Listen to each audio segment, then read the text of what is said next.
All right. We letting people in later on, or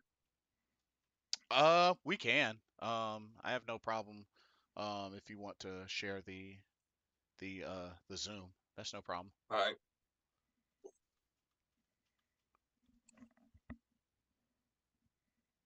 Just got it. Cool. Oh, let me fix my lighting. Here we go. And done. All right.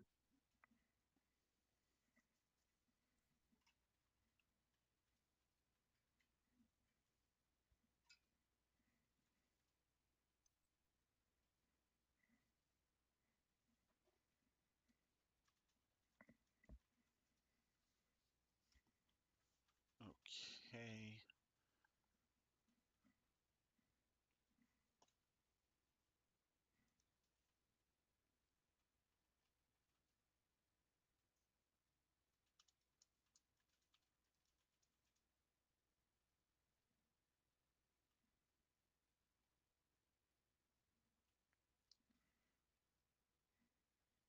Man, I never get tired of playing that clip.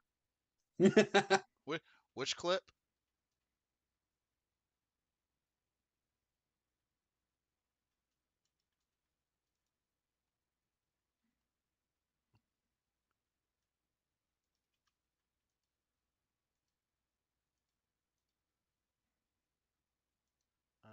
Oh, what the heck?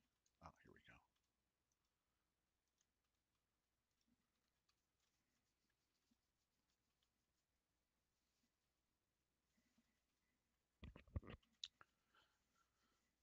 Here, I'm gonna go ahead and give a intro for my channel.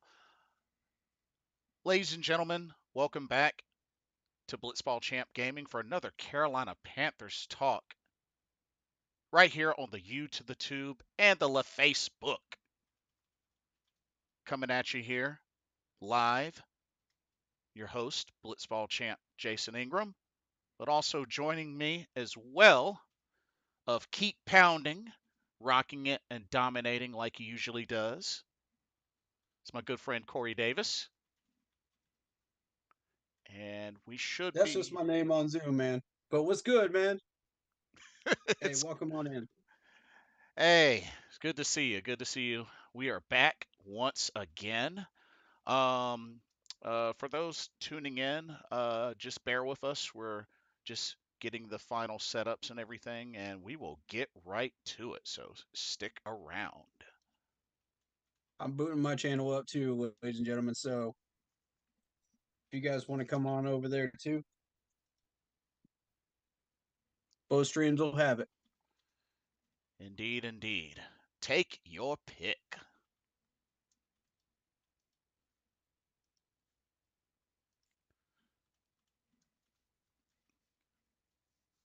But we got a good bit to discuss tonight. Um,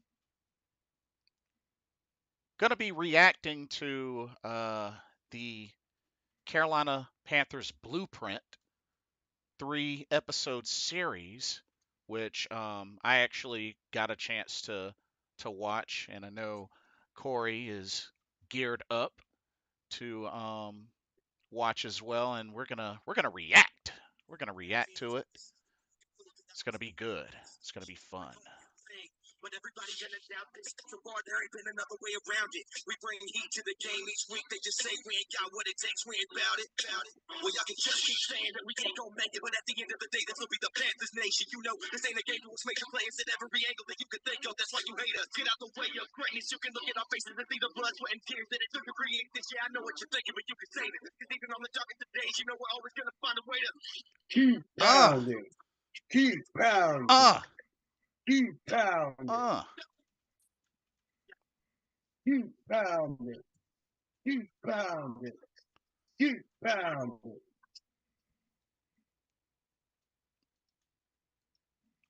All right, all right. Hey, ladies and gentlemen, welcome to the stream.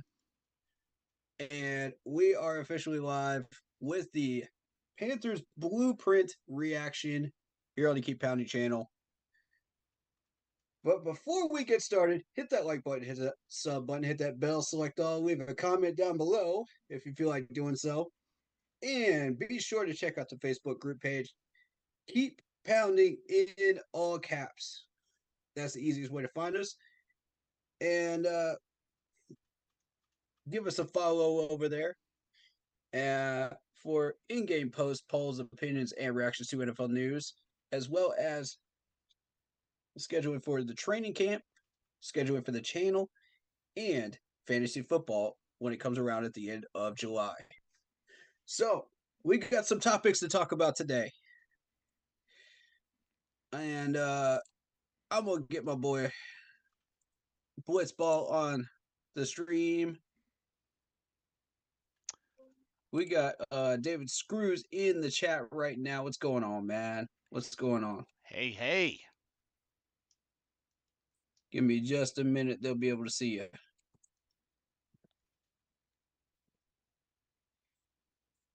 You know how it is.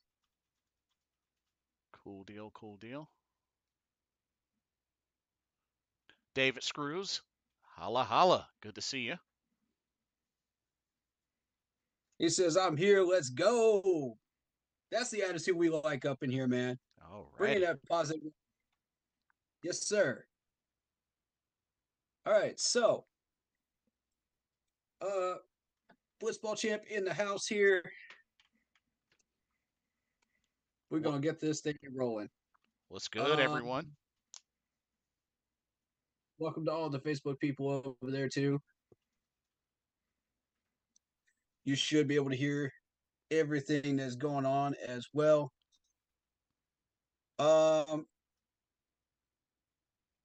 First topic we want to discuss before we get into these blueprint reactions. We got a few topics before we jump right in. First is this turf issue. We're gonna jump right into this. Let's talk about the elephant in the room. Let's do it. So, according to an article that I saw posted on our page, on the Keep Pounding page, it's written by Dean Jones, and again, you guys know how I feel about this dude. He is really hit or miss with his articles, and mostly miss. So there's a lot of info that he just follows retweets and all that stuff, and uses all that info that he's already seen to create some of these articles. So bear that in mind, and take this with a grain of salt. Indeed. This is not my first rodeo with this dude. This has been about, 20, 30 of these articles that he's done. So I don't know where he got this info from, but apparently his article claims that the Panthers won't leave in grass turf after soccer internationals. And that's according to David Tepper, supposedly. Grass turf has been installed at Bank of America, but is unlikely to remain for the Carolina Panthers once this weekend's soccer concludes. Oof. Now, here's my thing. If you're going to put grass in, why can't you leave it in? That is a good question. To just the soccer team? Why are we catering to just the soccer team? The football players have all expressed frustration over this, starting with Shaq Thompson, who is the leader of our defense right now, supposedly. Yep. And at least 3 or 4 players have expressed frustration over this. All right, so this is not a new issue, and everybody on Facebook and YouTube on my channels has known for a long time, for at least a year, that I've been on a warpath over this. This is true. Players have been injured over and over and over on turf. It is a scientific fact. It has been proven. It has been tested. Everybody knows it. Now, I'm going to say this for Blitzball's audience because I don't think he's heard this, my soliloquy about this. Go All for it. right. So, as a businessman, think of it like this. Okay. Hmm. If you are going to leave the turf in and your star players get injured, Dante Jackson, JC Horn, the list goes on. You know, Yep. people come to see these players. Okay. They pay Hmm. ticket money to see these players. These salaries that they get come from us, the consumer. Yep. Now, keep this in mind. If the players are all hurt, all the star players, and we brought in a ton of star players, by the way, this year. So if all of these people get hurt, who are the who are the fans going to come and see? They're not going to come here to see Shy Smith. They're not going to pay $100 for that starting out Yep. in the nosebleed seats. And that's just the nosebleed seats. You don't even see the prices for the club seats and all that other stuff. They're not going to come here to see C.J. Henderson either. They're astronomical. So who's going to pay those kind of prices for a half? Say you're getting like a 50-yard line seat, and Hmm. it's like $1,000. Who's going to pay $1,000 just to see C.J. Henderson out there? And Scott Smith like dropping balls and acting a fool out there. Nah, nah, man. You're not coming for that. You're not paying that kind of money for that. Heck no.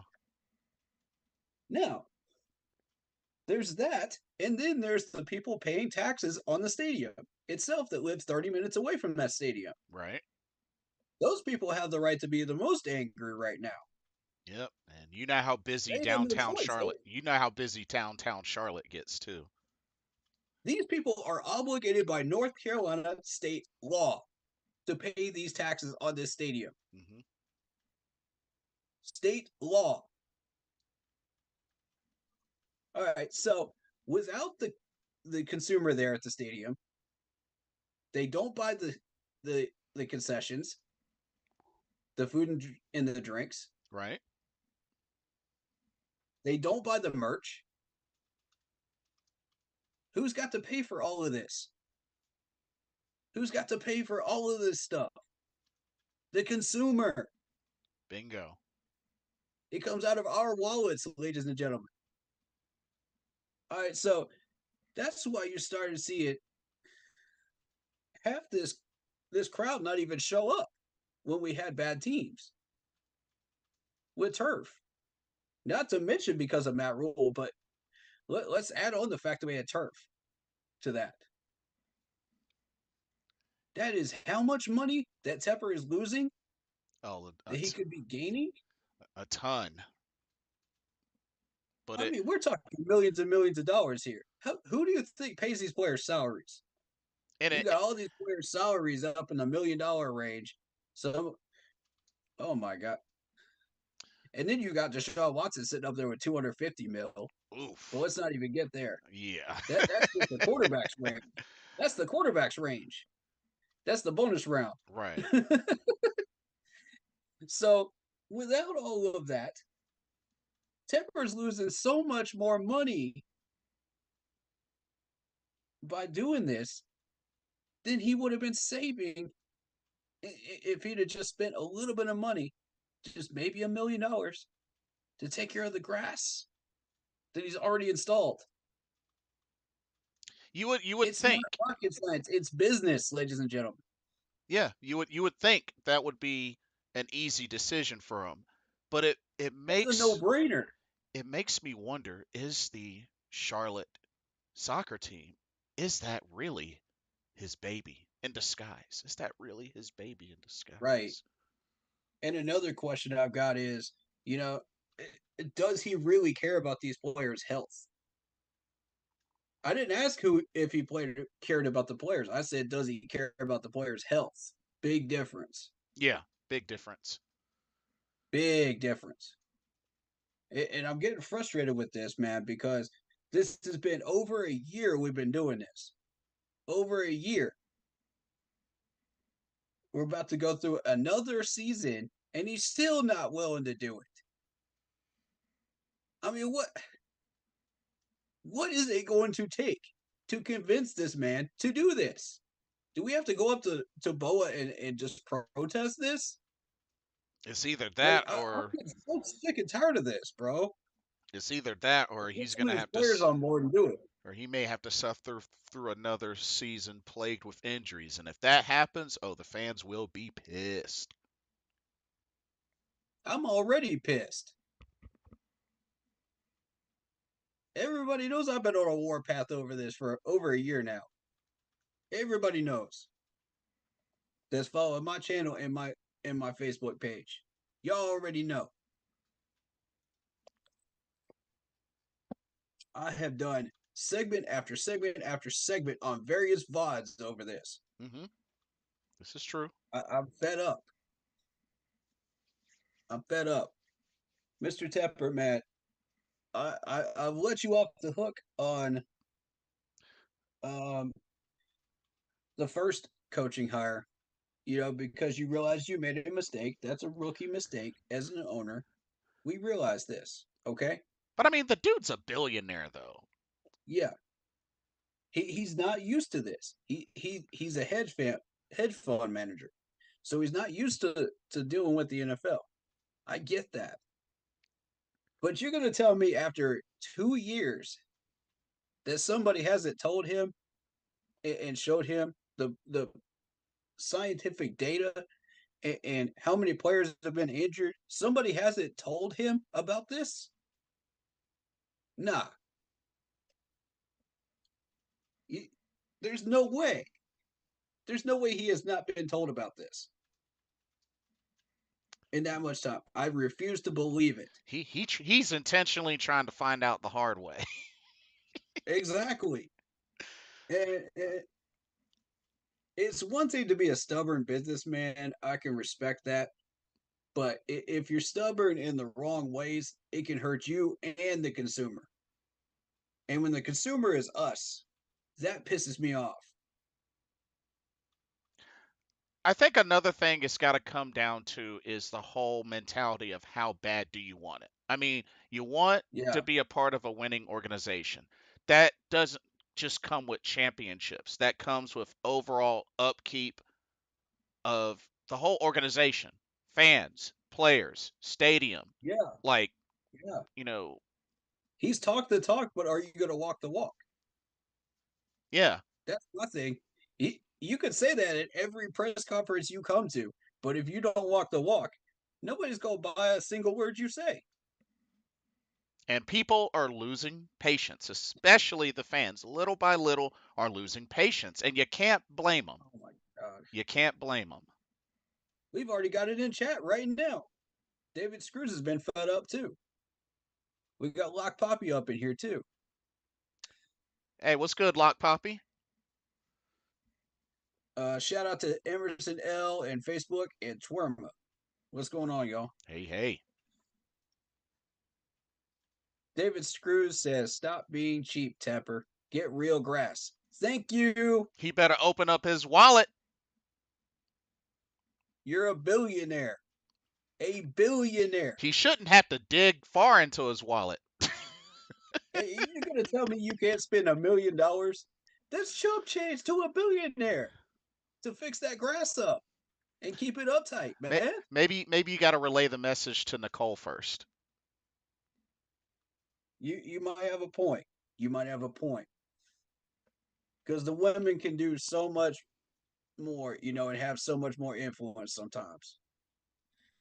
So, Hey, Miss Tepper, please, please, we're appealing to you right now. Your husband's being a little bit stubborn about this. I'm being nice, you know, and I'm being kind and I'm being generous. Please convince him. Show him the data, show him the info. Please help us out here. This has just gotten beyond frustrating for us as fans, and we're expressing it every single stream, and it's just it's 1 mil. You know, Yeah. it's literally 1 mil. He can afford that. Y'all can afford that. Y'all live in $1 million house, right? Oh yeah. Well, you need to spend the money to upkeep that house, right? Shoot. You know, you got to deal with plumbing, you got to deal with electrical, you got to deal with all kinds of stuff, man. The siding on your house sometimes, the gutter. This is what we're talking about here, man. That's right. This is your the Boa Stadium is your house. You know He better dig in his wallet like he's digging for gold. exactly, man. Shoot. Like it's not hard. It's not hard. When you got the money, you got to stop being stingy and spend it in the right way. And like, you don't see me going out and buying a Bentley with my money when I just got financially stable. You don't see me going out there and acting a fool with my money in Vegas or somewhere like that. Nah, man. You don't see me sitting on it either. I'm putting that money into fixing the house up, you know? And Lord knows I got a few problems with this house. I'm I would gonna have to fix it over the say next month, though. I would have to say probably so far to this day, probably the one big key spotlight moment that I would say David Tepper got right was creating the Panthers Hall of Honor. Yeah, And, you know, yeah, I think that's probably the spotlight move that he's made so far. absolutely agree. Uh, you know, we've honored all the Panthers players. You know, it's not just a few of them. We honored all of them. You know that deserve those honors. Oh, with And more to come, with more to come. oh yeah, with more to come. And you know, we had a few statues with Jerry Richardson, but that wasn't really enough. You know, and I'm so happy that that is there. And you got all the former players at practices. You got them, you know, announcing games for us. You got them all these different ways, you know, of still supporting us. And that's the influence that Carolina has Right. as a franchise. You know, we don't just stop it on the field. We're everywhere. You know, it's beautiful. That's that love that these players embrace when they come into Carolina. And you've seen it when some of these people get signed in here. Bozeman is a good example of that. And that man even cut himself out of a bunch of money to stay here Yes, because he he loves it did. here. He loves it here. And it ain't just because of the scenery in Charlotte. I can tell you that. It's because of everything that you feel in Carolinas, both North and South Carolina. You know, the love, the the the support of the fans, you know, the feel of the stadium, like the keep pounding mantra, everything has contributed, you know, especially the community. And Bozeman and Hayden Hurst found that out firsthand. Oh yeah, You know, instantly. they started helping out here. And shout out to Bozeman's family for helping out with the community as much as they have. That's an awesome thing. Indeed, And indeed. Hayden Hurst with the mental health check of 150 grand. First week he came in here. That's how much he wants to make an impact. That's who he is. And that's what Carolina is. We are that type of community and franchise and people that you just want to come in here and help. You know, you want to be a part of this. You know, whether you win in a ring or not. And that's what I'm so happy that we got back to. You know, of course we're coming in here to try to win a ring too, but to bring that energy in here right out of the gate, that's what Carolina is. Oh That's yeah. who we are. And you know what? I gotta throw one more player in there because I know originally when he was signed, I know myself wasn't really down with it. But you know what? I gotta give a little bit of spotlight on Andy Dalton. that man has Yeah. been embracing the role that he's in, and I've been hearing nothing about but good things, like just Mm-hmm. with his teammates. And you know what? I really believe him partnered up with Bryce Young. Mm-hmm. I really feel like that's going to rub off on Bryce, which Bryce has already been doing a really good job. Yep. He's already commanded the locker room. Plus, Everybody's got respect. with on top of that, Josh McCown, And likewise. like Yeah. I'd have to say, I'm actually very pleased. I never thought I would say that about Andy Dalton because I look down on the dude. I ain't Mm-hmm. gonna lie. But you know what? He's embracing his role. And if this continues and it turns to a positive, then shoot, he can stay with Carolina as long as he wants. Mm-hmm.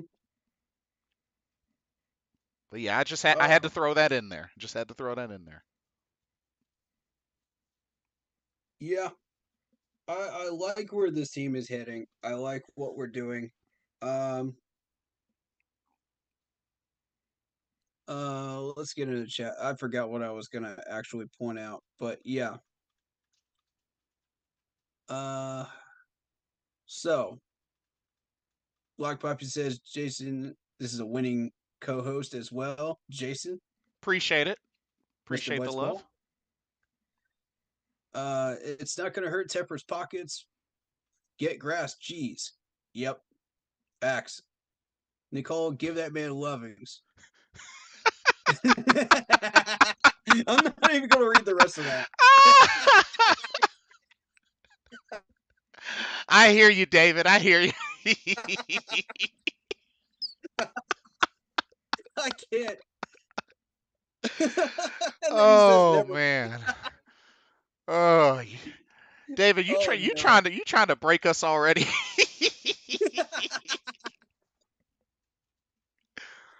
Hey, shout out to Oh, Corey McKinney and Stephanie. oh man. Appreciate y'all for coming through here. Let me get to y'all before this Facebook chat Sh- disappears because sh- it does that. shout out to KT that jumped in my chat. What's going on, KT?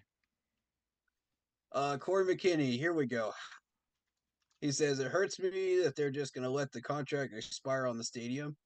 We won't be Bank of America anymore unless it's a different bank that takes the deal. Yeah, that's a good point. I forgot to mention that is the contract's about to expire on the name. Yep, yep. This is Mm. true. Who do you think will buy it? It expires what? 2 years or 1 year? I'm not exactly sure. I saw the article about a month ago, and I was gonna mention it on stream, but it slipped my mind. Um, but I'm glad you pointed that out, Corey McKinney. Good man for that. Appreciate that. Uh, but yeah, who do you think will buy it? That's a good Ooh, question right yeah, there. yeah. That's a really good question. I mean, it may not even be a bank that buys it. You know what I'm saying? Right? And you'll have to change the name on the stadium. You'll have to change some of the other things Oh, as well. Merch. dude, it It's ends going to be a major undertaking. next year. Yeah, it's Cause going to be a major undertaking. You got to buy it. You got to renew that contract. Otherwise, you got to yeah, change all that stuff. cause it was a 20-year agreement established back in 2004. So yeah, it ends next year. Yeah, yeah. You lose a good chunk of change, in the turnaround there while they change out what's going to be on the merch and everything else after that. Yeah, good point. Good point. Contract expires in 2024 is a 20-year deal. Yeah, 2024. There you go. Next year.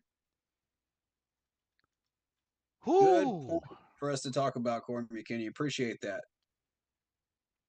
I give you credit for that. Stephanie says just passing through to say hi. Hope you're having a great night. Yeah, having a wonderful night. Thank you, Stephanie. Appreciate you. Much love to you and your Buccaneers. Best of luck this year. You're gonna need it because we're gonna come out of there fighting. You best believe it. Week one and week two. I already bought tickets to the Saints game, y'all. That's happening. I already bought tickets to the Saints game. I'm gonna be there in person. Oh, he's Look on ready. the Facebook page. You'll see where I'm sitting at, and you guys can come say hi to me 15 minutes before the game. I'll be there. Stephanie says, "Don't remind me." Hey, at least she's being honest. At least she's being honest. yeah. You being honest about your Buccaneers, I appreciate that. Y'all still got some weaponry though, thanks to Tom Brady and that crew down there. I never did like Bruce Arians. I never did. He clashed with Tom all the time, and it was just bad. It was bad. You could see it on the field every time you watched a Buccaneers game, and I never did like Bruce. I didn't like him in Arizona. He didn't have the numbers in Arizona either when he was Hmm. controlling the team by himself. And it just never worked. I give him credit for the DeAndre Hopkins trade. As far as getting him out of Houston, I give him that. That might have been the GM actually, but I'll give him credit for that one for now until we see different. Um, but there were a couple of moves that he made or the GM made that worked out players wise, bringing him to Arizona. But it was a drop in the bucket for Arizona. They need a lot more than that. Hmm. Good point. So, but as long as Bruce is in Tampa, I just don't see Tampa doing anything. I'm sorry to say that, but I just don't see it. Y'all might fight for third place, but beyond that, without Tom, it's pretty much a wash. And like I said, best of luck. Eventually, you'll get things straightened out in Tampa, but you need a quarterback, and what you got down there ain't cutting it. I mean, So, maybe Kyle Trask has a decent shot. Baker Mayfield, well, Baker. I mean, people pretty much learned from our experiment with Baker Mayfield that it's not going to work. They saw a little bit of potential in him, but do you really think Bruce is going to get the most out of Baker Mayfield? yeah, and the Rams I bar- say the no. Ram the Rams barely got a game or two out of him of success. And I mean, the Super Bowl Rams, coached by some superior coaching staff and had great players around them, could not get the most out of Baker. What makes it? What makes you think that Bruce could? Down in Tampa. What makes you think Matt Rule will? He wouldn't. So, I mean, it was too big of a gamble for us. So we learned our lesson. We moved on. We are where we are. Um, Joey Cham Alter, hello, welcome to the stream. uh, Corey McKinney says, "I'm sure it'll be another bank. At least I'm hopeful because the original contract holder was Erickson Bank. Hmm. Hmm. I did not know that. Huh. I did not Interesting. know that. So you taught me something today, Corey McKinney. All The right, you're out. Have a good night, Stephanie. Appreciate you. Let's get to this YouTube chat because it is going crazy right now. Um, Back to it. We have a solid foundation at O line, and Bozeman is the anchor to that. Absolutely, he is.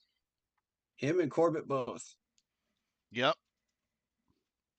And I love what they're doing with the O line right now. You got people shifting around. You got we're about to have Freddie Christensen floating around as a as kind of a fill-in man. Yeah. I And like the idea of that. I like that Not to mention, because not only that, Austin Corbett's back to running. yes, yes, yes. The only part of that O line I don't like is Michael Jordan. And nothing against him as a person, but it's just not the right fit to have him as a depth man for this O line. Hmm. Uh, I would say practice squad until he's ready to go, fully developed into what we need him to be. I'm just not ready to throw him into the fire again. I'm not convinced he can handle it. Well, You know, with what I've been hearing, Chandler Zavala is going to be competing like crazy.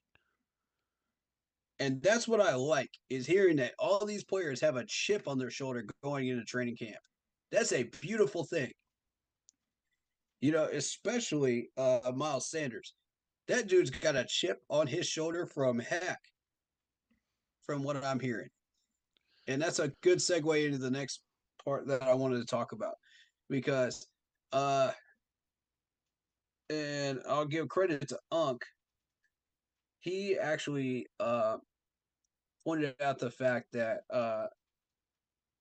Unc is saying he liked the Major League Baseball better than being or middle linebacker better than being a run back.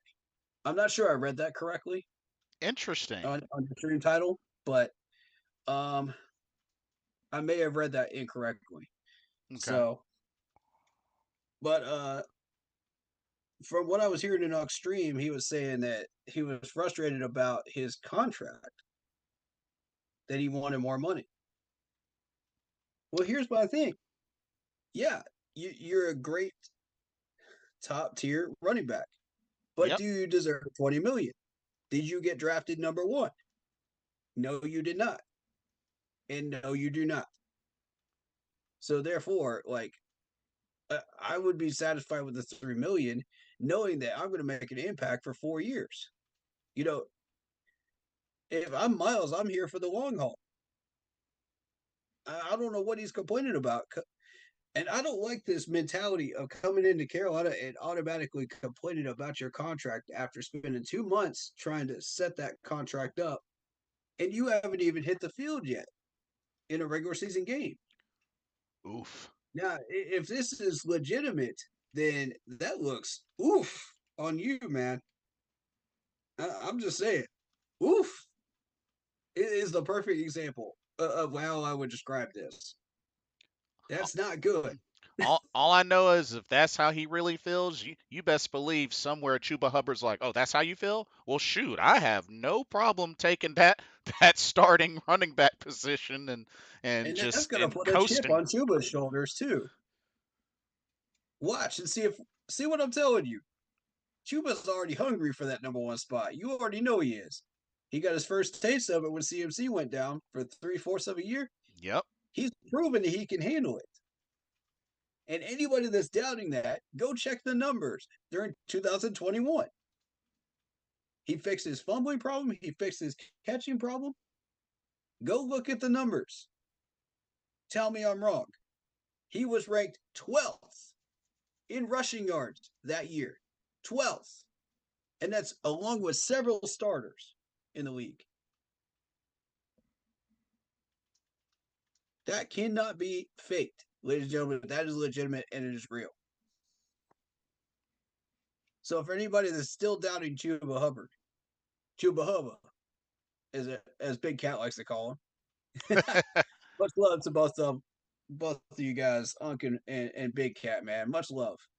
Indeed, It ain't easy indeed. being a streamer, man, but we coming in here and we showing that fire, man. We doing what we do. You know, we are who we are. And we gotta show up. And Yes, these players indeed. gotta show up in training camp. You show up with a training chip on your shoulder in training camp. Oh, these other players at your position better watch out Yes, because it ain't indeed. gonna be an easy training camp for them. They gonna have to fire it up too. They want to match you. And what I'm saying is match that energy. You, Match that energy you when you got go to. into training camp. Got to. It is very You got to come in with necessary. the heat. There's 100 other guys trying to take your spot on any given day. Come in there and bring the heat every day. Don't get lazy. Don't get slack. Bring the heat every day. Got to. And you will earn your spot. Um, there was one little segment that I wanted to talk about before we get into Blueprint. Mm-hmm. So, being that I have ESPN Plus, uh, there was an article about each team's strongest and weakest points, and there's some interesting notes for the Carolina Panthers. So, strongest unit, and this is from this article was written by Mike Clay and Seth Walder. But Okay. Carolina Panthers, their strongest unit, they actually have listed off-ball linebacker. Good, consistent linebackers are hard to find, but Carolina has found one in extremely underrated Shaq Thompson, who has registered 100-plus tackles in 4 straight seasons. He'll be joined by versatile linebacker edge rusher Frankie Louvu, who has bloomed since signing with Carolina in 2021. The depth is shaky, but a deep safety room will help in that department. All right. So First off, we thoughts have on the limited strongest knowledge. unit. Before we get into the weakest unit, let's talk about that strongest unit. Hmm. All right. So with the 3-4 defense, we have a limited knowledge on that right now, which we're still trying to learn about. But at least they mentioned Luvu. I was about to say if they mentioned Shaq as the strongest point on our defense, mm, you know, and didn't mention Luvu at all, that would have concerned me, and Yeah, that would have been typical media for you, you yeah, know. And I would have understandable. said, you're not doing your homework properly on us. I But agreed.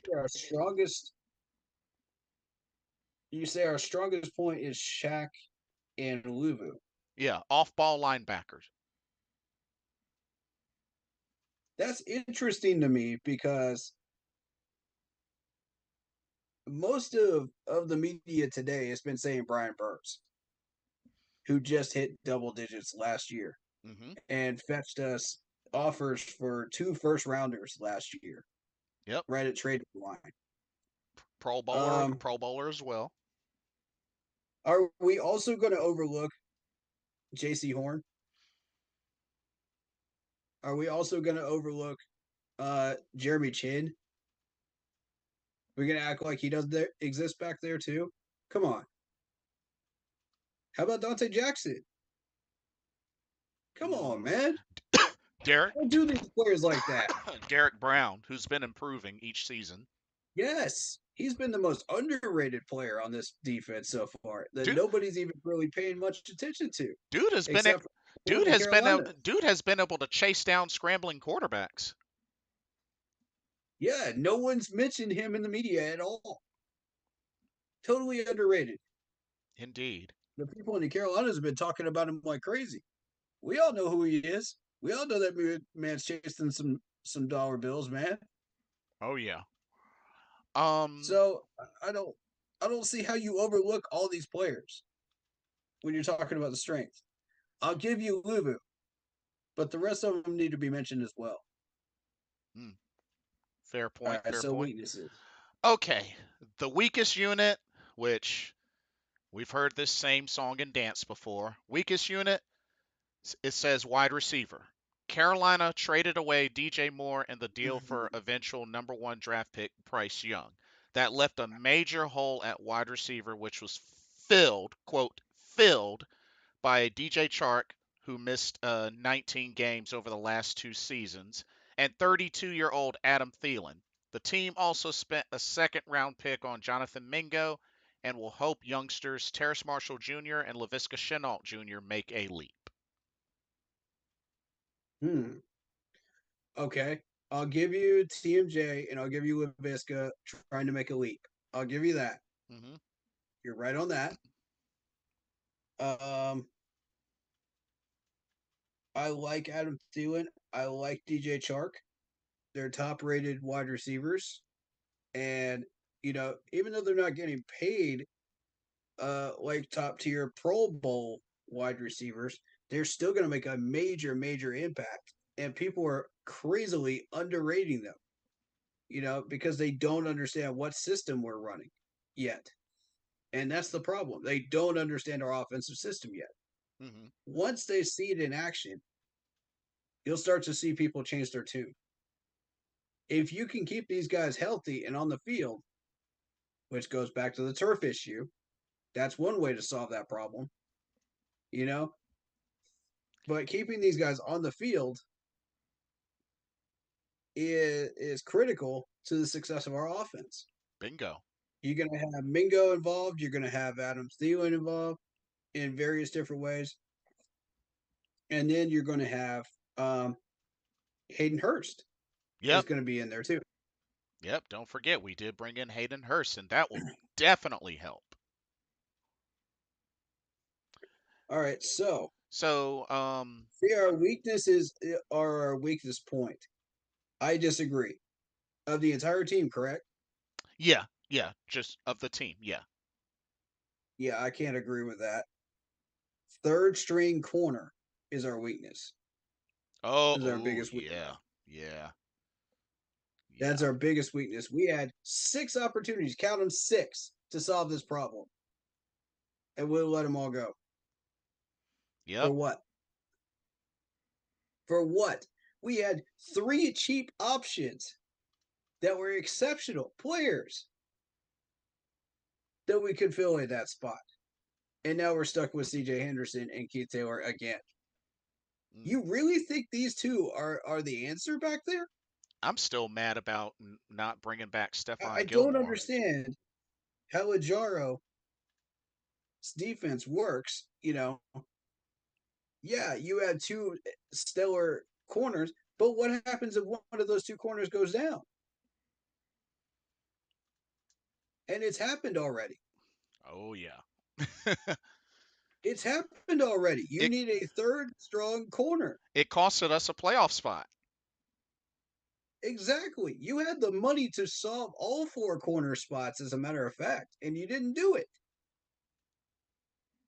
We could have upgraded on Keith and CJ, and we didn't do it. It's sad We had because that kind of baller money, man. literally all we had to do was win that second Bucks game and we were in. So they gotta yeah, they gotta really get on the ball with that. Um 6 opportunities, man. That's our biggest weakness. yeah. The question. I'd like to see a little bit of improvement on defensive end, offensive linebacker as well. Um, and replace Michael Jordan on the O line. That's it. That's as far as I'm willing to go because DJ Chark and Adam Thielen were a adequate replacement for DJ. Together, they balance out that trade value. Right. I agree. I definitely agree. So they got a category for X Factor and non-starter to know. So the player that they have listed as the X Factor for 2023 is actually wide receiver Jonathan Mingo. Dealing more left the Panthers awfully bare at wide receiver. They have veterans like Thielen and Okay. Chark in as stopgaps, but especially with no first round pick in 2024, Mingo is a huge X factor for this team both this season and going forward. I can jump on board with that. I can get on board with that. That makes sense. Not to mention the coaching staff has been really impressed with him so far. Yeah, I think they're going to get the most out of Mango. Hmm.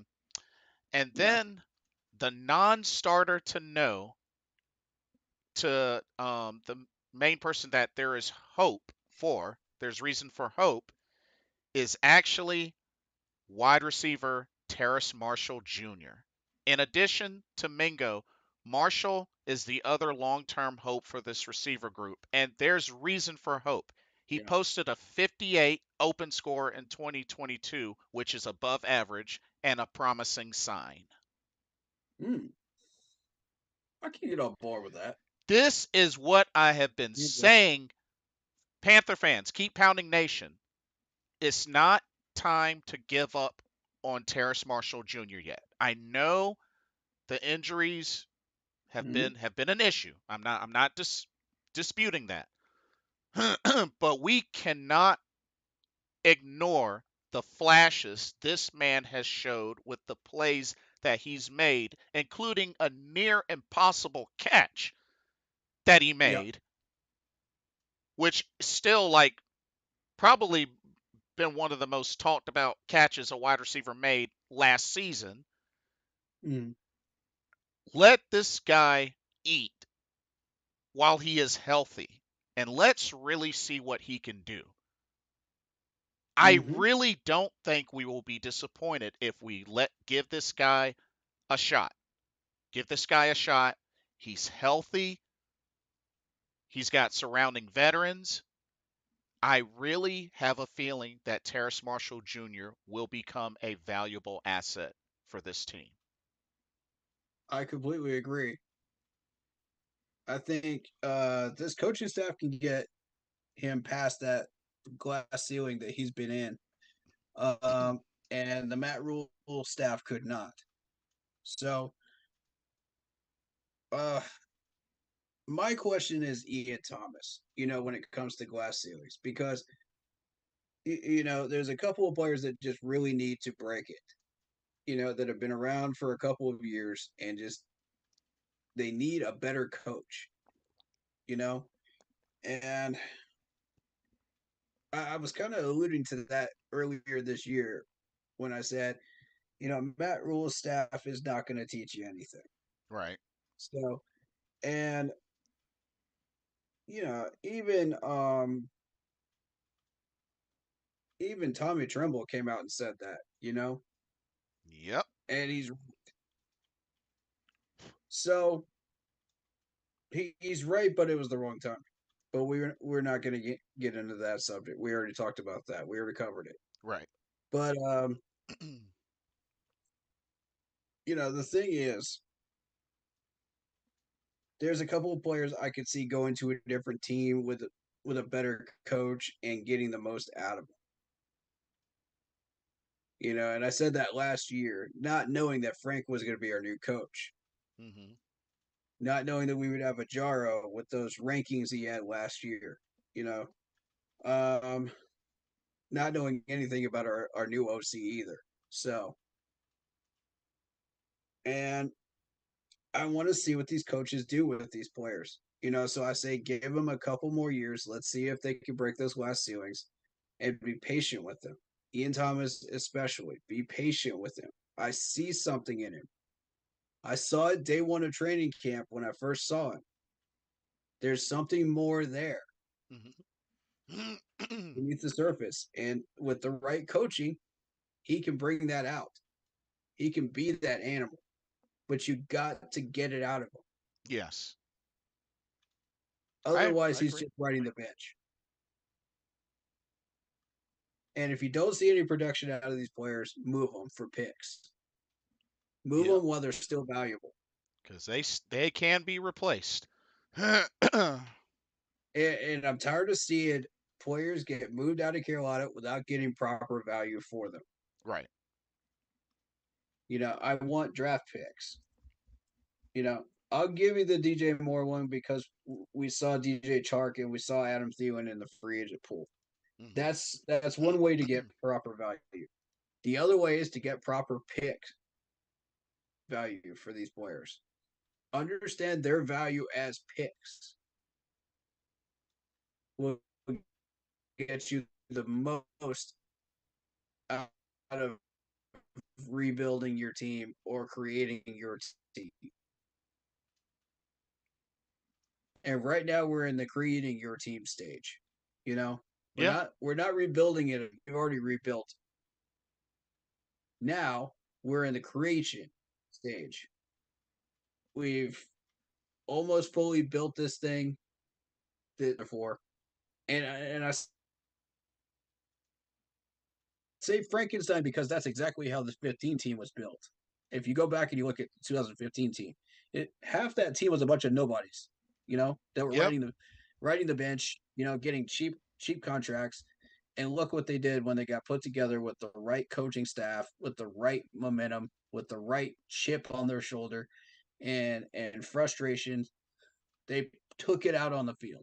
Yes, And they did. man, with the right playbooks, it became a masterpiece. So I had that feeling just a few months ago when we started signing all these people. We are on track to becoming that again. Yep. Just comes down to execution. Coach these That fellas up. energy is there. That Indeed. energy is there, man. And I got a feeling when we head down to training camp, Blitz, on that Saturday, back together Saturday, we're going to leave with a very, very satisfied feeling. I Yeah. have a feeling, dude. And We're and going to be very proud of this team. and dude, I think you're gonna see a good taste of it through Blueprint as well. So Yep. I don't know if they're going to be doing pads on that back together Saturday. They typically do it in the second week. So I okay. don't know if that's going to happen or not. So you may or may not see pads. Duly noted. But it is just as hardcore practice as every other practice that week, besides FanFest, which is kind of a lighthearted practice, but it is still counted as a practice. And speaking of which, does anybody know when they're going to be starting to sell FanFest tickets? Because I heard a rumor that they were going to start selling them today. Yeah, it was supposed to be today. Just As of the 29th. It's after midnight here on the East Coast, but last I heard, it was the 29th from one person that was reliable. Um, but okay, Lock Poppy says this weekend. All right, cool.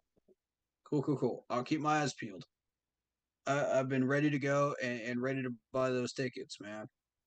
So, uh, and I also heard while we were talking about training camp that I don't know if this is confirmed or not that they're doing tickets, but it's still free to go to training camp.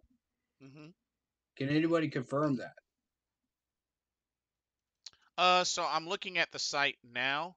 I Actually, didn't see anything on there about that.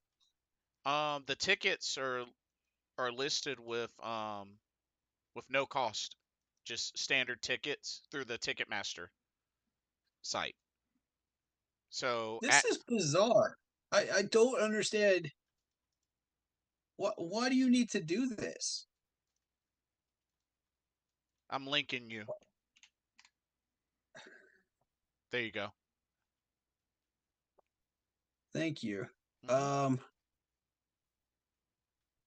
God, that is so bizarre. Let me take a look at this, and I'll throw it up on a stream too, so Uh, people can see this. while you doing that, I'm gonna take a quick restroom break. Those in my stream, I will be right back. BRB.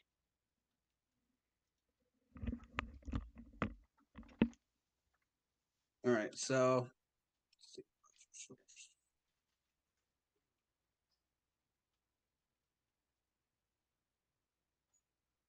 never mind on that.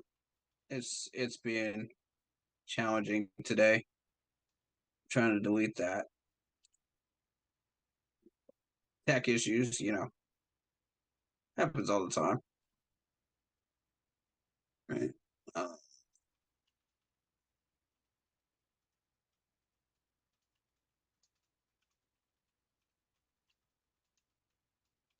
there we go. That's what we need. Okay, so let's take a look at this, shall we?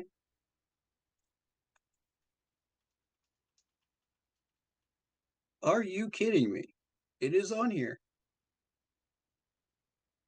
Oh, that's Pennsylvania. That's Steelers training camp tickets. Okay, Colts. There it is. My tickets.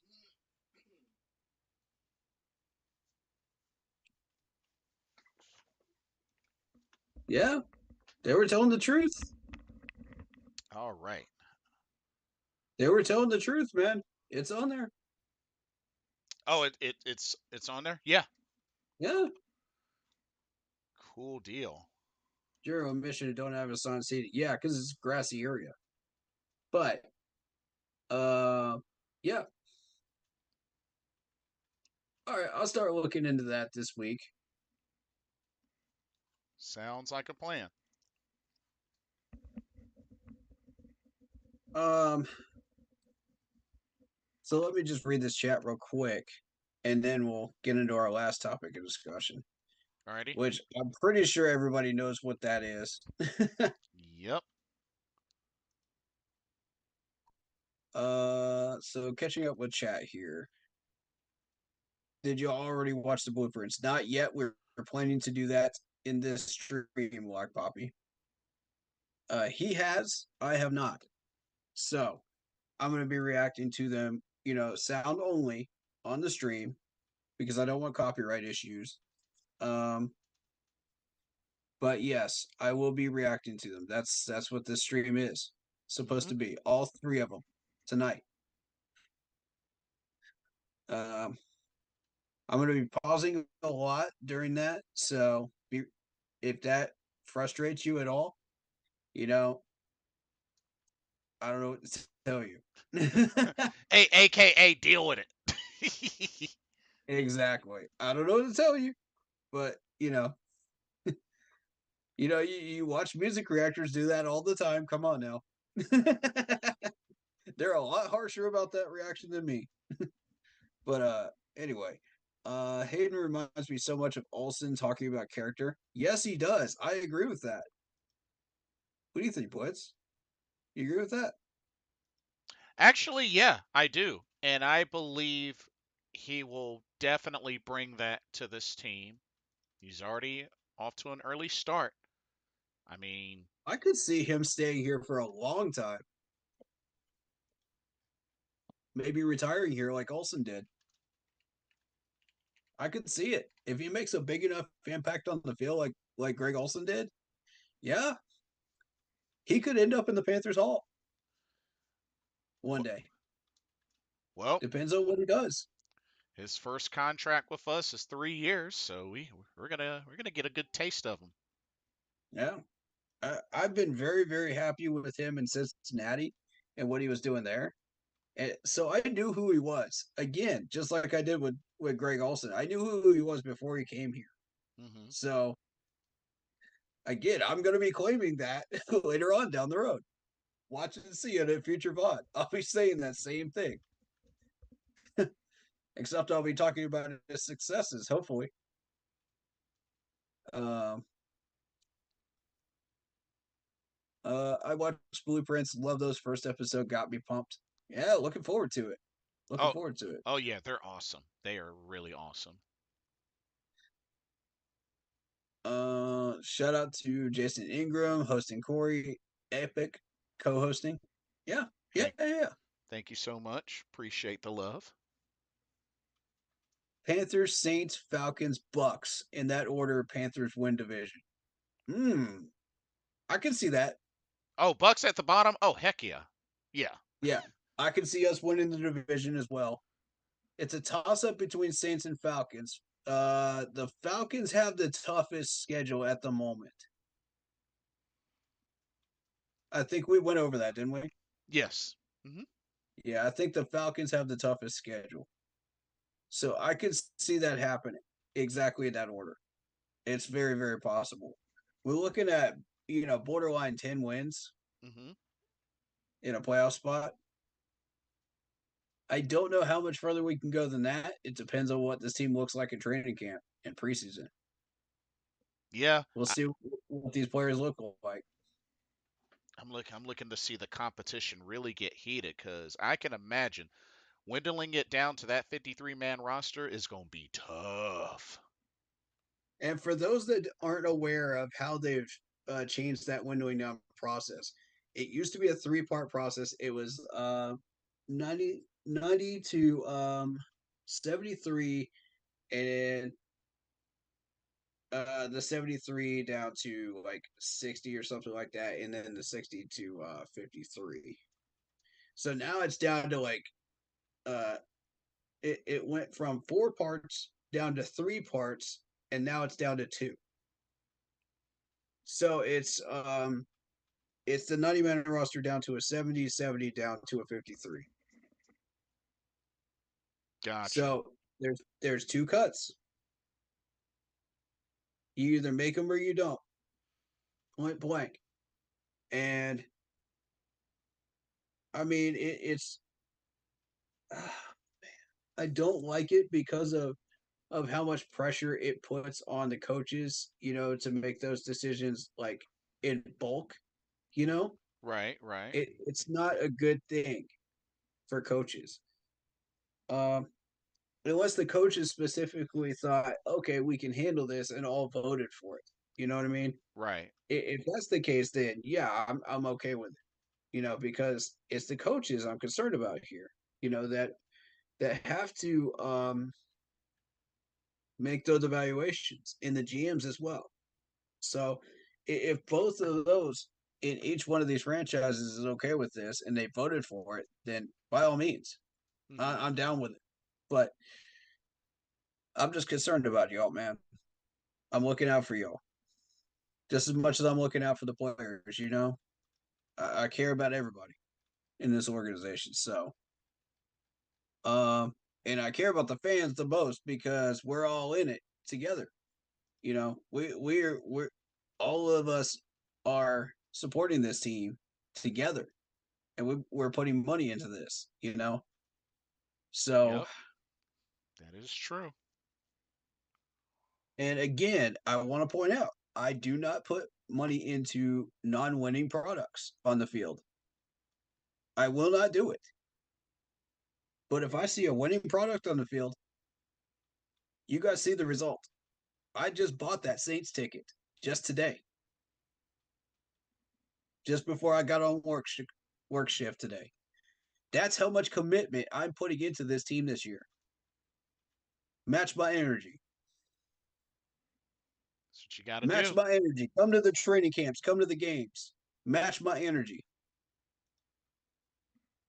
We need to support this team. Y'all heard the man. All right. So David Screws says, "I'll miss the headbutts, and the winning is but the winning is more exciting." Yeah, he's talking about DJ with the headbutts. Oh yeah. It was cute. It was cute for what it was. Right, right. Uh, this weekend, let's go. Doesn't frustrate me at all. You're gonna be mind blown listening to Scott in episode 2 and 3. All right, I'm looking forward to that. I'm a huge Scott Fitter supporter, and I saw that stream that Big Cat did where he was trashing Scott Fitter. By the way, mm, I don't know how I feel about that one, man. I don't know how I feel about that because you made some solid points, Big Cat, but at the same time, I can't agree with all of them, Big Dog. I'm with you. Hmm. I'm with you on some of them, man. But if you got the facts and info to back those up, man, I'd be very interested in hearing what you got to say, man. So I'm gonna check that VOD out later on. When I got more time when I'm not working or streaming. And I'll I'll see what you got to say. I'll hear you out. Because everybody deserves to be heard out. Yep. Everybody deserves a voice. Even the people that are complaining about the fact that we're whining about this turf, deserve to be heard. If you got a big enough opinion, throw it out here, man. Come on stream. Come talk to us. We want to hear what you got to say. Anybody. Zoom link is up there. Anybody can come in here and chat on mine. That's what it's there for. That's right. I fully encourage it on my channel. As a matter of fact, just don't troll. Don't be that guy because I'm gonna call you out on it if you're trolling. I'm not afraid to do that. He's warning you. You're gonna get what you give. That's exactly what's gonna happen. So if you put that positive energy in and that positive debate energy, I'm gonna match it. If you throw some troll stuff up in here, I'm gonna match that too. Don't do it. There he is. There it is. But I've been warning people since day one on this channel. I'm real, and you're gonna get exactly what you see. Period. Point blank. I've already called out several people, including several article writers and ESPN and the media, plus some of our coaches even and players. So if you think I'm afraid to do it, I won't. I will do it, man. That's just who I am. Somebody's got to do it. gotta do what And you gotta nobody do. I've seen so far has the guts to do it like I do it. So that's how I build my channel, man. It's just calling out the nonsense and being real. So if you enjoy that, come on in. We welcome you. The water is fine here. We built a beautiful community, and it's wonderful here, man. It's a paradise here. You're gonna get heard. You're gonna get respected. You know, He and speaks facts. it's nothing but love up in here. Unless you bring the opposite, then that's on you. All right. So yeah, it's epic stuff. All right, so we're caught up. All right, last topic of discussion before we jump into this reaction. DeAndre Hopkins. You knew it was coming. Ladies and gentlemen, you knew it was coming. You knew I had to talk about this. I'm a Clemson man. You knew it was coming. All right, so there is a rumor that he might be signing with us. Which Now, is a luxury. yeah, I'll get to that in a second, but I want to quote the source first. Mm-hmm. This came from Upstream. Okay, take it with a grain of salt because uh, I don't know how reliable his sources are or aren't. Sometimes he'll throw up uh, some titles that you know are just his opinions on certain things. So I just want people to take that with a grain of salt. Mm-hmm. But if you think he's legit with this, you know, see if you can get him to cite his source on that because I'd be very interested to find out. If it's just one of his sources, then we don't know. And that's fine too. If he won't divulge it, let it go. I'm just interested to see what it is. Right, right. Um, and he's welcome to message me and let me know if he's interested in doing that. I welcome any and all Panthers YouTubers to my inbox. Please do. I love hearing from y'all as well as the fans. So, don't feel slighted. I welcome everybody. Um, and that goes for YouTubers of other teams and fans of other teams. Please do. Please do. Love all of y'all, man. I will respond to all of y'all when I have the time to do it.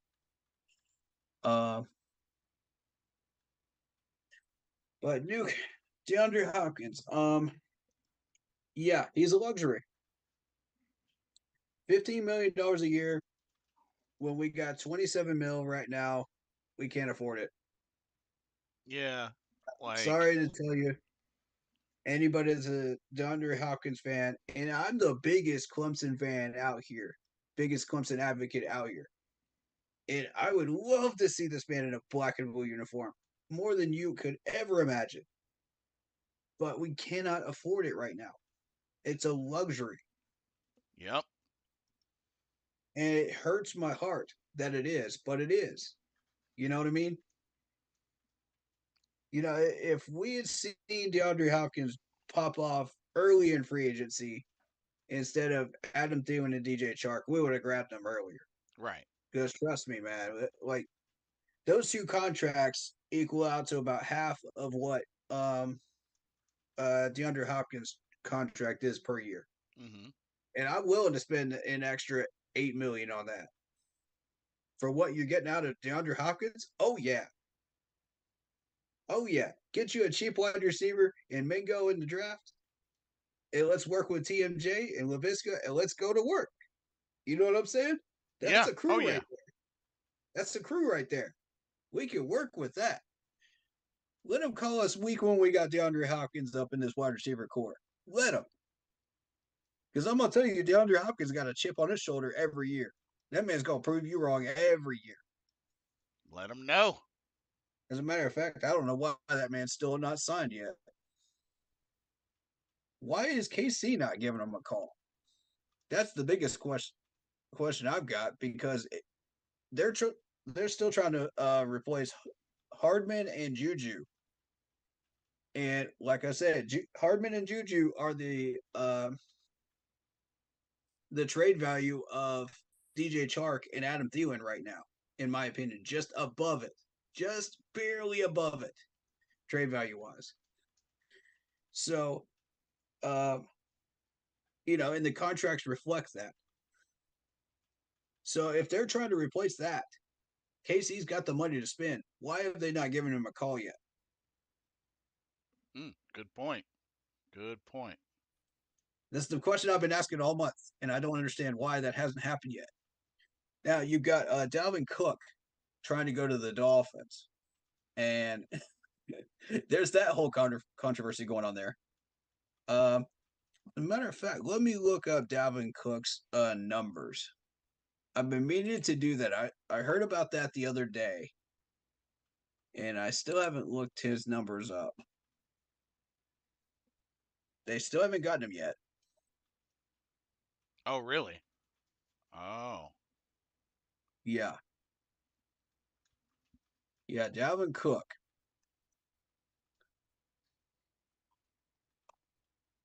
He is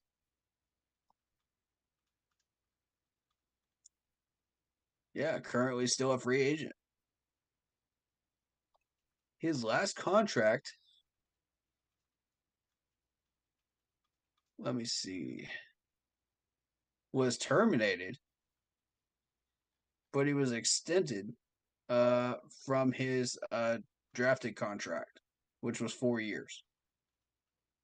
Oh, really? Yeah. So Dalvin Cook was terminated for that extra $63 million total. Oh, wow. $12 million per year, $16 million in guarantees. Out of that 63 extension here, 27 million,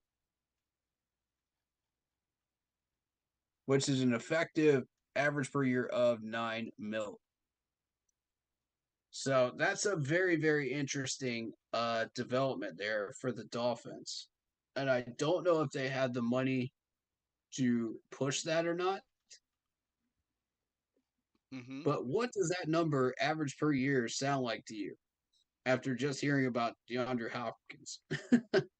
you know, that's Yeah. interesting to me. That's very interesting. It caught my attention. They were talking about that on ESPN Sports Radio. Um, I get CBS Sports Radio down here in the upstate of South Carolina. I'm not going to say where in the upstate, but yeah, I do get it down here. Mm-hmm. And I'm constantly on the hunt for football stuff like this. I'm paying attention because you never know when one of these players might end up in a black and blue uniform at some point in the future. Or we might have to deal with one of these players on our field in the future. True. Good point. You know, so it's worth paying attention to some of this stuff. Um, the contracts matter. Everything about it matters. So, um, without diving too far deep into that, I just thought that was worth mentioning Yeah. Oh yeah. Good while point. we're Well. while we're on the subject of these players. But like I said, he's a luxury, and at the same time, keep pounding nation. Let's give our wide receiver core a chance. That plus remember our coaching staff.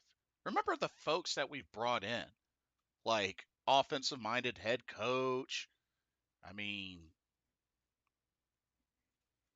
let them work.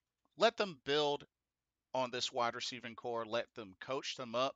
Adam Thielen himself loves their wide receiving core. He didn't point out specific names. He loved he said as a whole. So we gotta trust what they're doing. I know on paper it might not speak volumes ranking wise, but let this wide receiving core work. It's too early to rank these guys. It's too early. That too. That It's way too early. definitely. We haven't even hit training camp yet, and you guys are already trying to throw out rankings. Man, what is wrong with y'all? And JP of the C3 podcast said that it might have been a Matt Rule supporter that put out these rankings. Oof. What y'all think about that one? Oof. Things that make you go oof. Yeah, seriously. We could have won today. That's like a quadruple oof. Shoot. That's scary. Mm, I'll take oof for 500, Alex. Man. All right, so from what you see on the screen, we've got Sam Laporta signed for 4 years for 9 mil. We've got Yaya Diaby signed for 4 years by the Buccaneers. We got all these draftees being signed. Where's Bryce? That's my question. Where is Bryce? That is true. They still have yet to finalize his rookie contract. And you look at all the quarterbacks that are listed on here. You got Lamar Jackson with 52 mil, Jalen Hurts with 51, Aaron Rodgers 50 mil, Russell Wilson 49, Kyler Murray 46, Deshaun Watson 46, Patrick Mahomes 45, Josh Allen 43 mil, Stafford 40 mil, and Dak Prescott 40 million. And that's the top quarterbacks right now. Mm-hmm. And that's your top 10 in quarterbacks as far as what they're earning per mil per year. Full contract as of right now. My question to both the chats on my end and Blitzball's end Mm-hmm. is how much do you think Bryce Young should earn as a rookie quarterback, and for how many years? I'm curious. I want to see what people think because this could get real interesting. I don't Well, think anybody's going to really agree on a number, and that's okay. You know, well, we're gonna we're gonna just have different numbers here. just to give a little bit of context, typically the rookie minimum base salary is 750K. True. So, Okay, we got Lock Poppy coming in with 15 mil. I agree with that. That sounds about right. If I was gonna throw a number out there, it would be somewhere between 12 and 15 mil. I was actually going to say 12. Yeah, 12 sounds fair. You're a rookie coming into the NFL. You got 3 years. You know, 3-year deal, prove it deal. Show that you can do things. Show that you are who you are when you got drafted. When you go up to the NFL, Hmm. then you get more money. Yep. Then you can start to rack up the ladder. You know, to the 20s range. You're never going to get up to where Patrick Mahomes and all those people are right away. You got to be patient, and it takes time to do that. If you're a rookie quarterback, you got to show that you have that superstar ability. You got to Hmm. show that. And this is an interesting thing off of C3 that they were mentioning is everybody's got their own niche. You Hmm. know, everybody's got their own like superpower that they've got. Like Superman's got the eye lasers. Uh, Wonder Woman's got the whip. Every one of these quarterbacks has their own skill that Right. they're doing. Just to illustrate that, and for Patrick Mahomes, that's a sidearm throw Oh for yes. because nobody could do that. It's something that nobody else can do, and it's unique to them. And everyone's saying with Bryce Young, it's his mind Hmm. because he's impressed every one of the coaching staff with his mind. It it surprised them. It blew their mind. They're they're shell shocked because they didn't expect him to be this smart. Yet in contrast, you got the guy that went to the Houston Texans, Oh, CJ that Stroud. complained about the fact that he had a test at midnight, 11:45 at night, and well, that is garbage, and it should never happen. These guys need to eat, they need sleep, they need proper preparation for these tests. That is garbage that Hmm. you're doing these tests that late at night. Yeah, I do not approve of that. And that that's hurts these players' chances of being in the NFL. So, and showing their full potential and what they know and what they're able to do. But, you see the contrast, and it's a big surprise to everybody, you know. And yeah, while CJ might have the dog in him, you know, while hmm. Bryce is kind of that Teddy Roosevelt kind of person, walk tall with a big stick, Oh yeah. Speak softly but carry a big stick. Yeah, that's who he is. That's his identity right now. Hmm. And that's okay. Both are good. Both are good for the NFL. Right. It's how you approach the game, you know, and there's nothing wrong with that. But it's how you put those talents to use on the field. That's when it starts to matter. Yep. So, do I see Bryce as one of those people that can like command the field and come back and third down situations and big play situations? Maybe. Jury's still out. Yeah. Jury is still out. Am I worried about the passes that got batted down? No, not at all. These defensive players that we brought in are very, very talented. Yes, So it could indeed. have been that, or it could have actually been his size. There's a 50-50 chance on that. You don't know which is right. So you go with it. You know, we'll see what we see in training camp, you know? Yeah, and not only that, there are going to be mistakes. It just comes down to, fix them ASAP, move on, make the next play. Yeah. And all of that is going to show up in training camp. All of it. Right. Every little nook and cranny is going to show up in training camp. Of your mechanics, of your footwork, everything. And these coaches nitpick this stuff. And that's why half these players don't make this roster. Yeah. They have certain expectations, and if you don't meet those expectations, see ya. Gotta go. Gotta go. Yeah.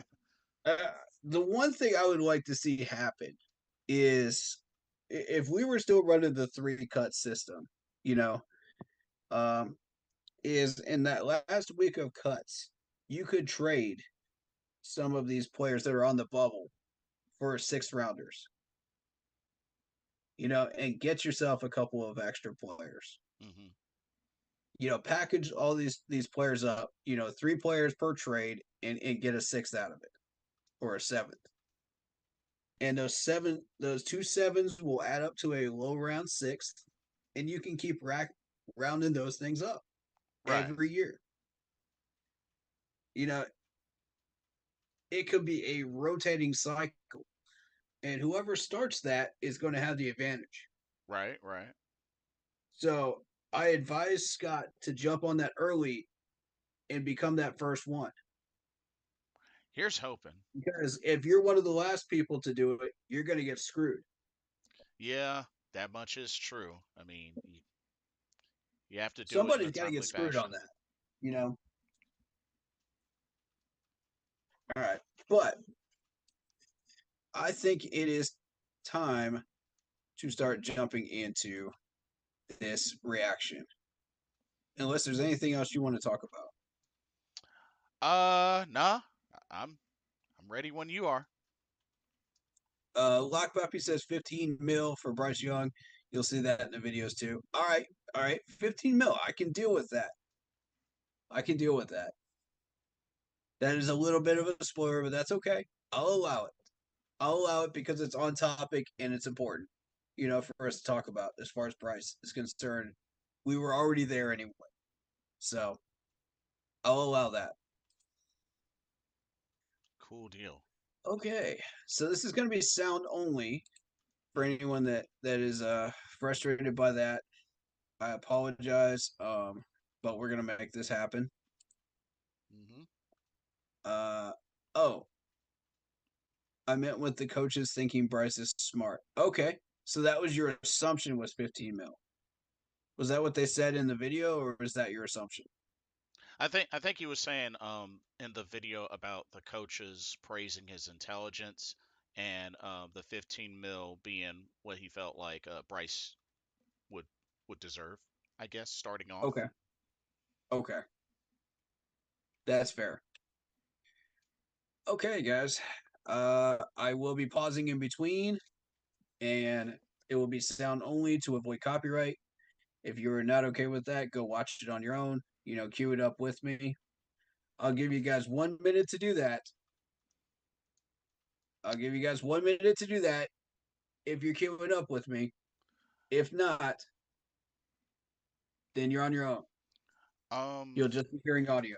do, so you know how to share the sound through Zoom. Uh, is there a possibility? So you go to share screen. You hit that, and Ah, then there should be a you go to advanced, and then there should be there's a checkbox on the lower left that says share sound, or you can also let me do computer audio. figure out how to do that. Share screen.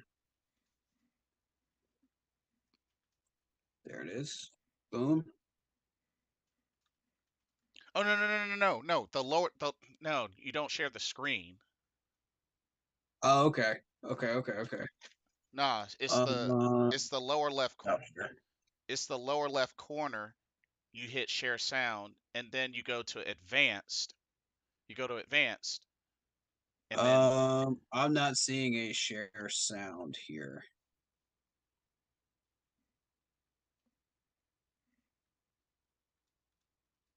you don't see an option for share sound. I have to go into auto settings to do it. Huh, weird. Yeah, it's not here.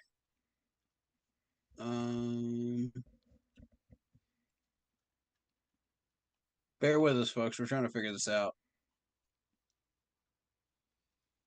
Cause I can pull it up on my end. I don't know if it's a host thing, but share screen and then in the lower left corner of the window, because it should give you an option to select which window uh you want to. I'm not seeing it because I'm not upgraded on Zoom, so I may not see it. Oh, gotcha. I gotcha. Fair enough. I'll tell you what. Just are you playing it for your viewers? No, I've seen it already, and I didn't want it to conflict with I mean, I All right, can, then but I'll just play it up on my screen. Then okay. I'll just play it on my stream. Then Okay. alrighty, guys. You guys queued up? You guys ready to go?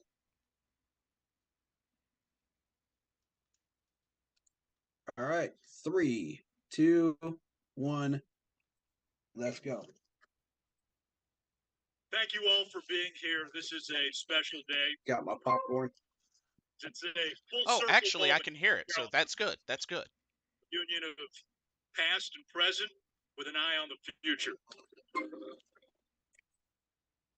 Today marks the start of a new beginning for this franchise, but it also marks a return to the very beginning.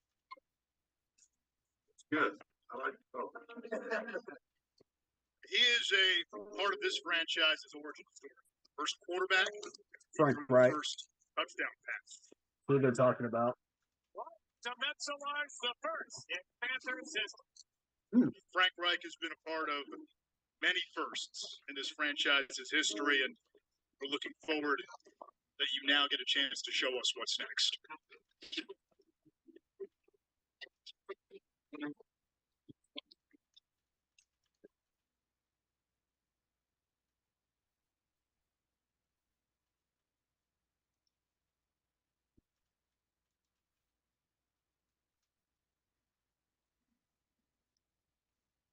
Let's see.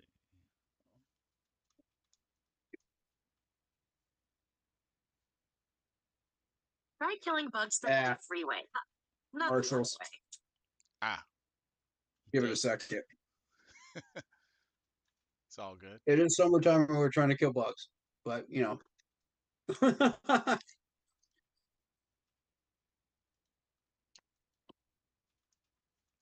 Yeah, Frank Wright originally wore 14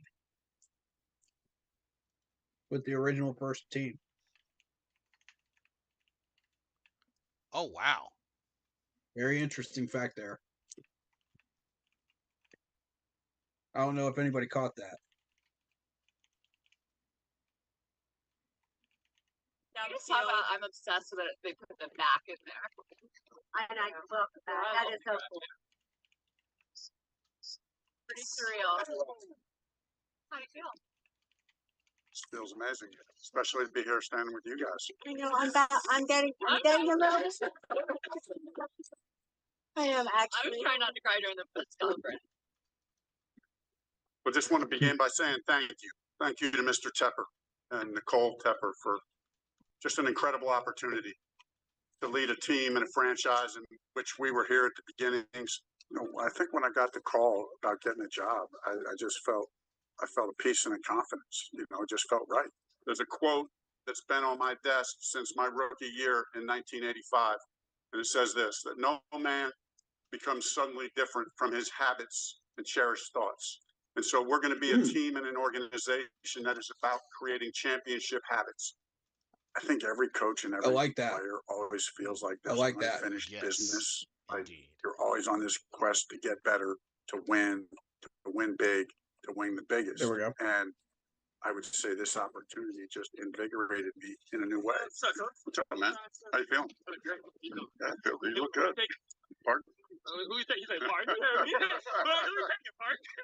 Okay. What do we got? We got only 3 backers today. Uh-oh. No, but it's nice and cool out here today, though. Cut the reps back, got a little rain.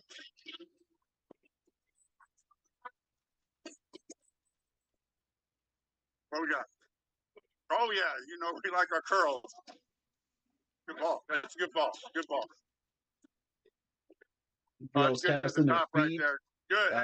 their Good, catching move the ball. ability right there. Pump the arms a little more. Pump the arms. Everything was good. Your drive was good. Just pump the arms a little bit. Good. That's perfect, Amir. That's perfect. The explosive.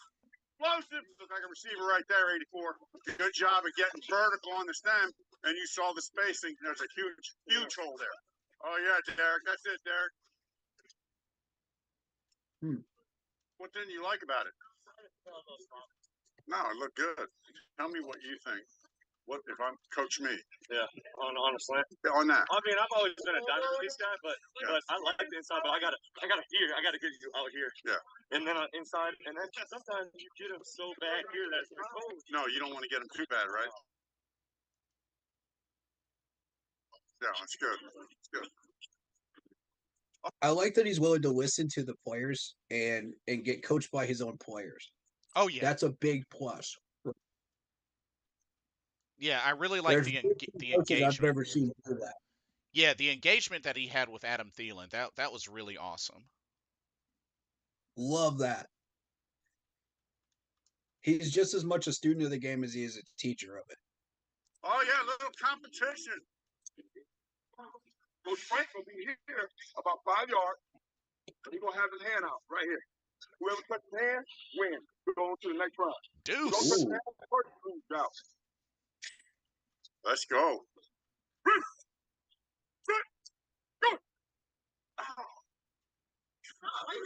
That's okay, Chuba. That's okay.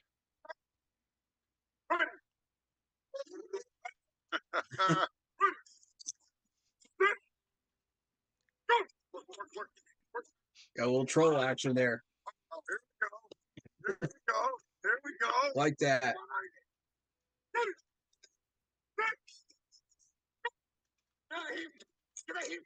There we go. Go ahead. Like that. That was close. That was Chuba. Yep. And that's All right, here we go, black. guys. That's black share as well. Hey, first of all, I thought today in our offensive meeting, Coach Campen got up and gave a little presentation that just I thought reminded us of something we all knew.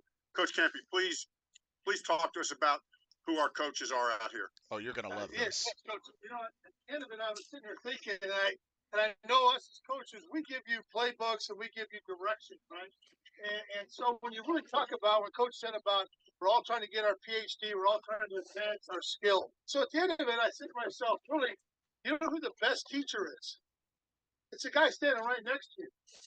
And it's not just Adam Thielen watching a young guy. It's a young guy watching him. It's Adam watching a guy that's in the middle of his career, 5-6 years. Yep. It's the best teacher in reality at this level lies within all of you.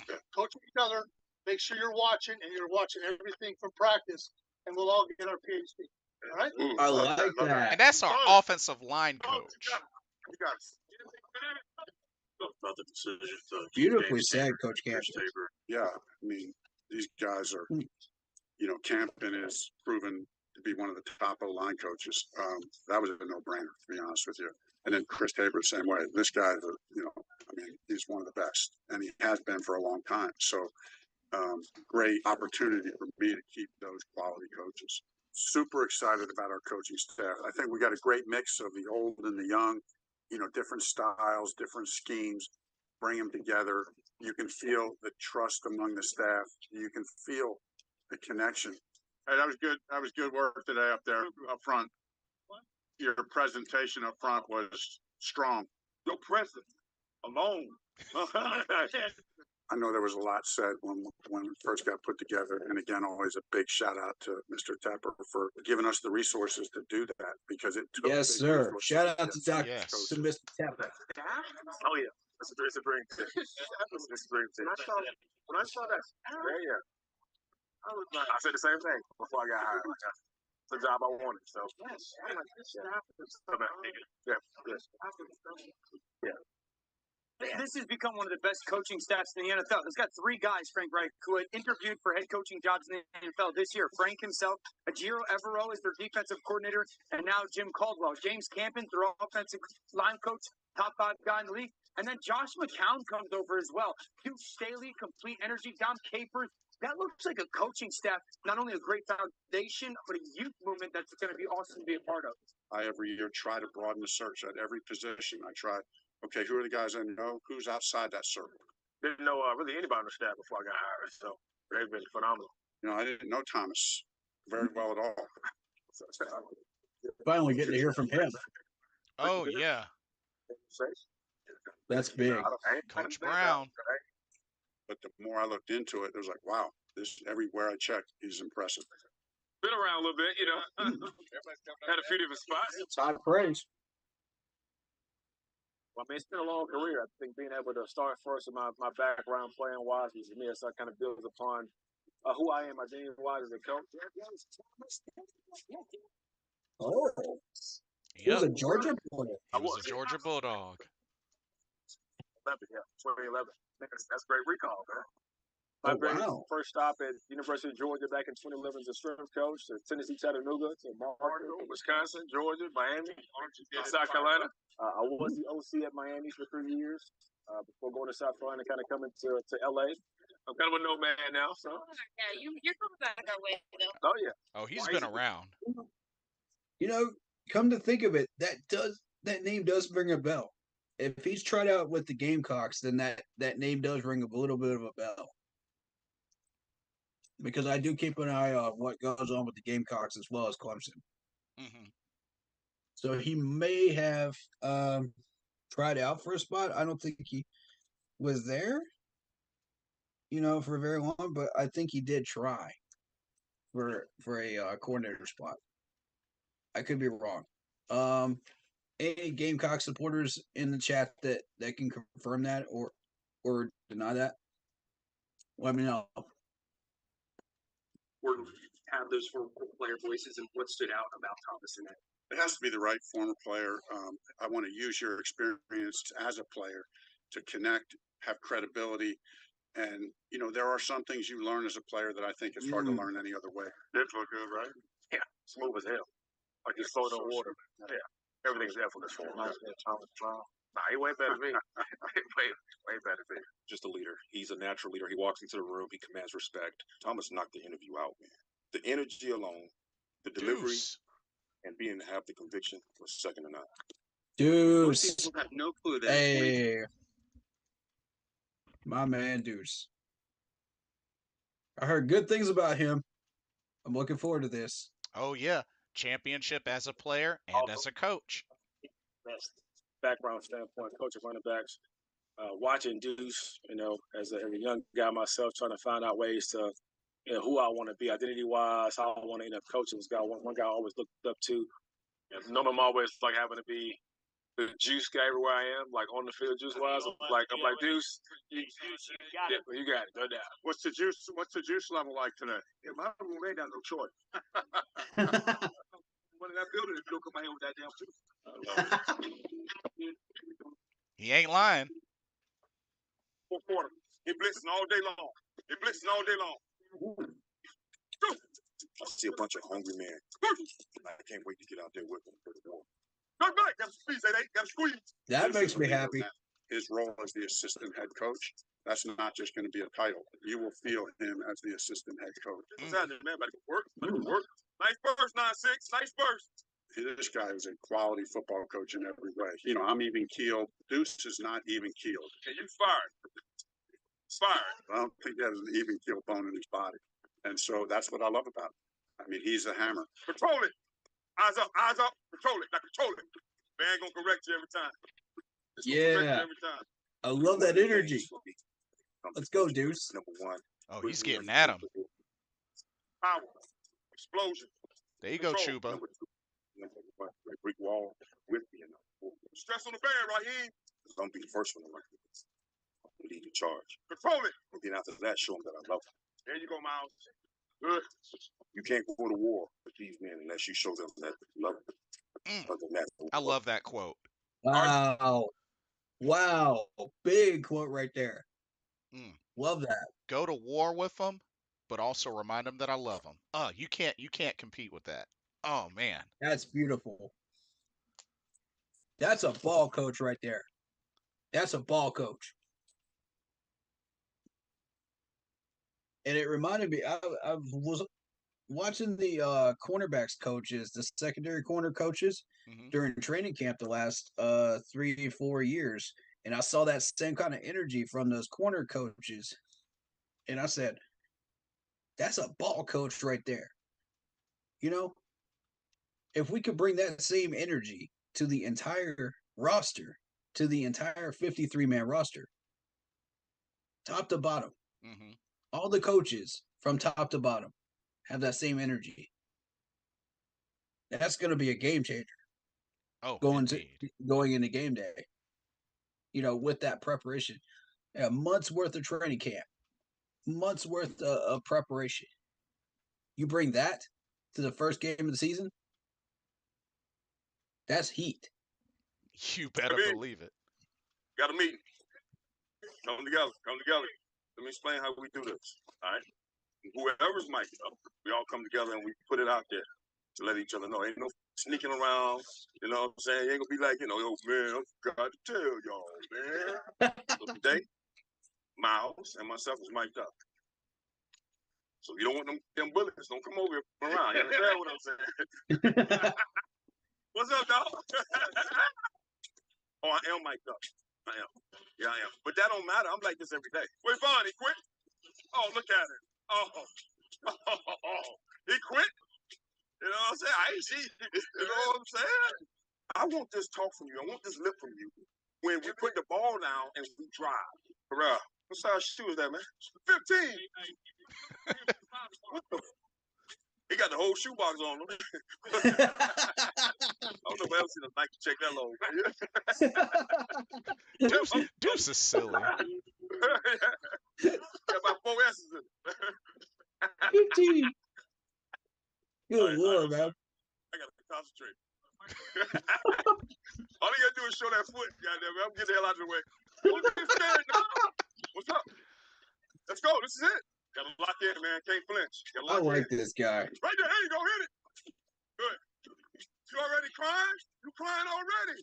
It's the first play. Oh, talking trash to Von Bell. He's running the ball. Get him. That's all we got to do. Make a play, Shaq. You ain't made one all day. There you go. We fucking lost that. Calling him out. You win that. No, it's not. No, it's not. You win that. It's not over. No, let's get it on back right now. All right? One play at a time, but make a play. Let's go. Everybody finish. Man, I like the fact that he's calling these players out. He's saying you haven't made a play all day. Oh, without hesitation, he's calling them out. Yeah, I love that. That's what I want in my coaches, man. Call these guys out, make them accountable,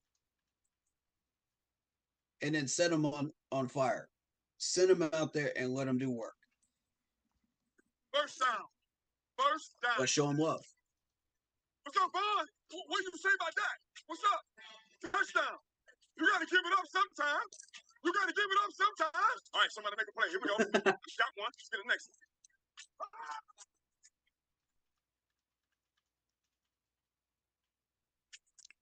one. Picked off.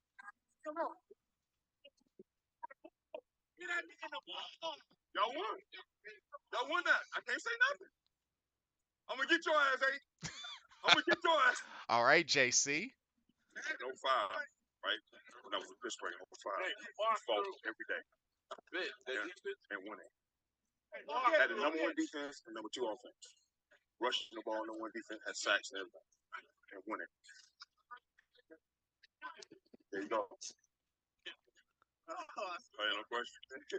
No question. I'm gonna be the lighter fluid too. You already know what time it is. Hey, don't get mad at me. You won. Okay, what else you want to say? It's coming together in the right way. Just what we've said, what we've all agreed upon. There are no egos. We want the best system for our players. All right. All you're going to do is you're sprinting to that line until I call ball.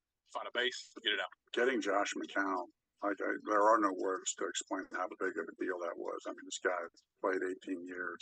He's got elite mindset, elite leadership. Leadership is a contact sport. So we say all the time, like you got to be around dudes, you got to connect. Leadership is a contact sport. Wow. Interesting. That's deep. Yeah. That's deep. Truth of the matter is, there are probably a bunch of years he's been like a player coach for Josh. Stay in a good groove. That's it. That's it. I love the energy that he brings to the room. I love the energy he brings to the practice field. You think I'll ride out on you now? I know you saw until you look like, dang. I just didn't like that. Let's see it. Hal, here you go, Hal. Give it to me. Oh yeah. Oh. Ah. Yeah. I love coaches that actually do these drills with the players and show them how to do it. You know? Oh yeah, definitely. They're athletic enough to do it. You know, they come out there, even the head coaches do this from time to time. You know, they'll come out there and they'll say, "This is how I want this done." You know, I also like they the won't fact do the whole rap, but they'll do most of it, you know, just to show you, okay, this is what I want to see. I You also know, I also like the fact that Frank Reich said, "I want no egos, no egos." yeah. Mm-hmm. I kind of like that. Some people might get turned off to that because of the fact that we had Steve Smith, we had Cam Newton, you know, Mm-hmm. back then. You know, but I do like that in the sense that we do kind of need to turn those egos down and just focus on football. Right. And I feel like some of those egos did hold us back. You know, Robbie Anderson's ego held us back a little bit. Um, you know, there were a couple of others.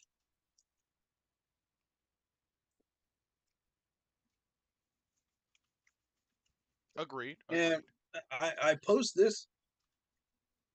I asked this question with the Sanders, the running back Sanders, Mm-hmm. uh, issues with his contract. You know, or saying, "Oh, I would much prefer this position instead."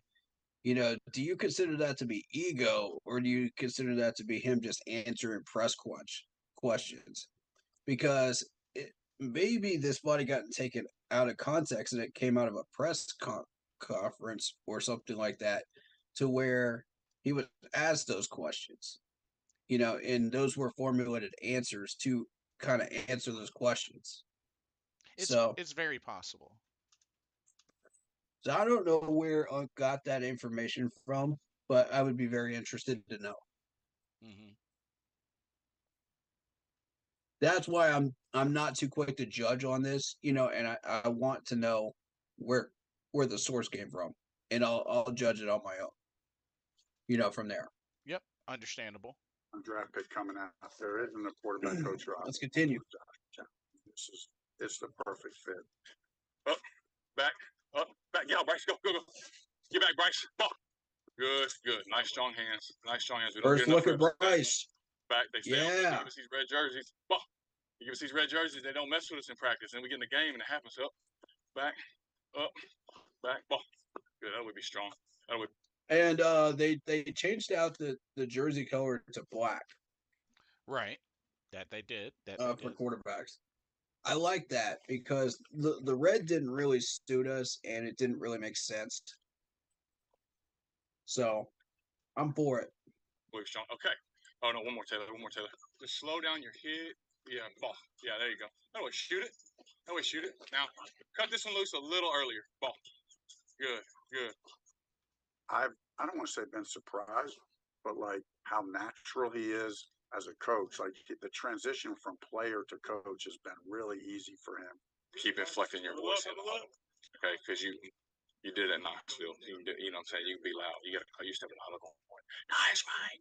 You screaming because it's just so loud. They try to make it hard on you. Pro receivers, man, make them catch it. Good. That's it. It comes your way. Snatch that thing now. I know that wasn't you, but if it comes your way, snatch that thing. Opportunity for you, big dog. Let's go. Nice catch, TMJ. Mm-hmm. Speech right there.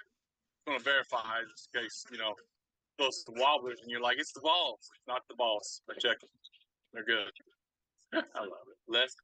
It's easy. Boom. Pop, pop, pop, pop. Boom. Pop, pop, pop, pop, pop, pop. Beautiful. Beautiful. Bang. Reset with that. That Bang, bang. release that Bryce With has. no anxiety, man.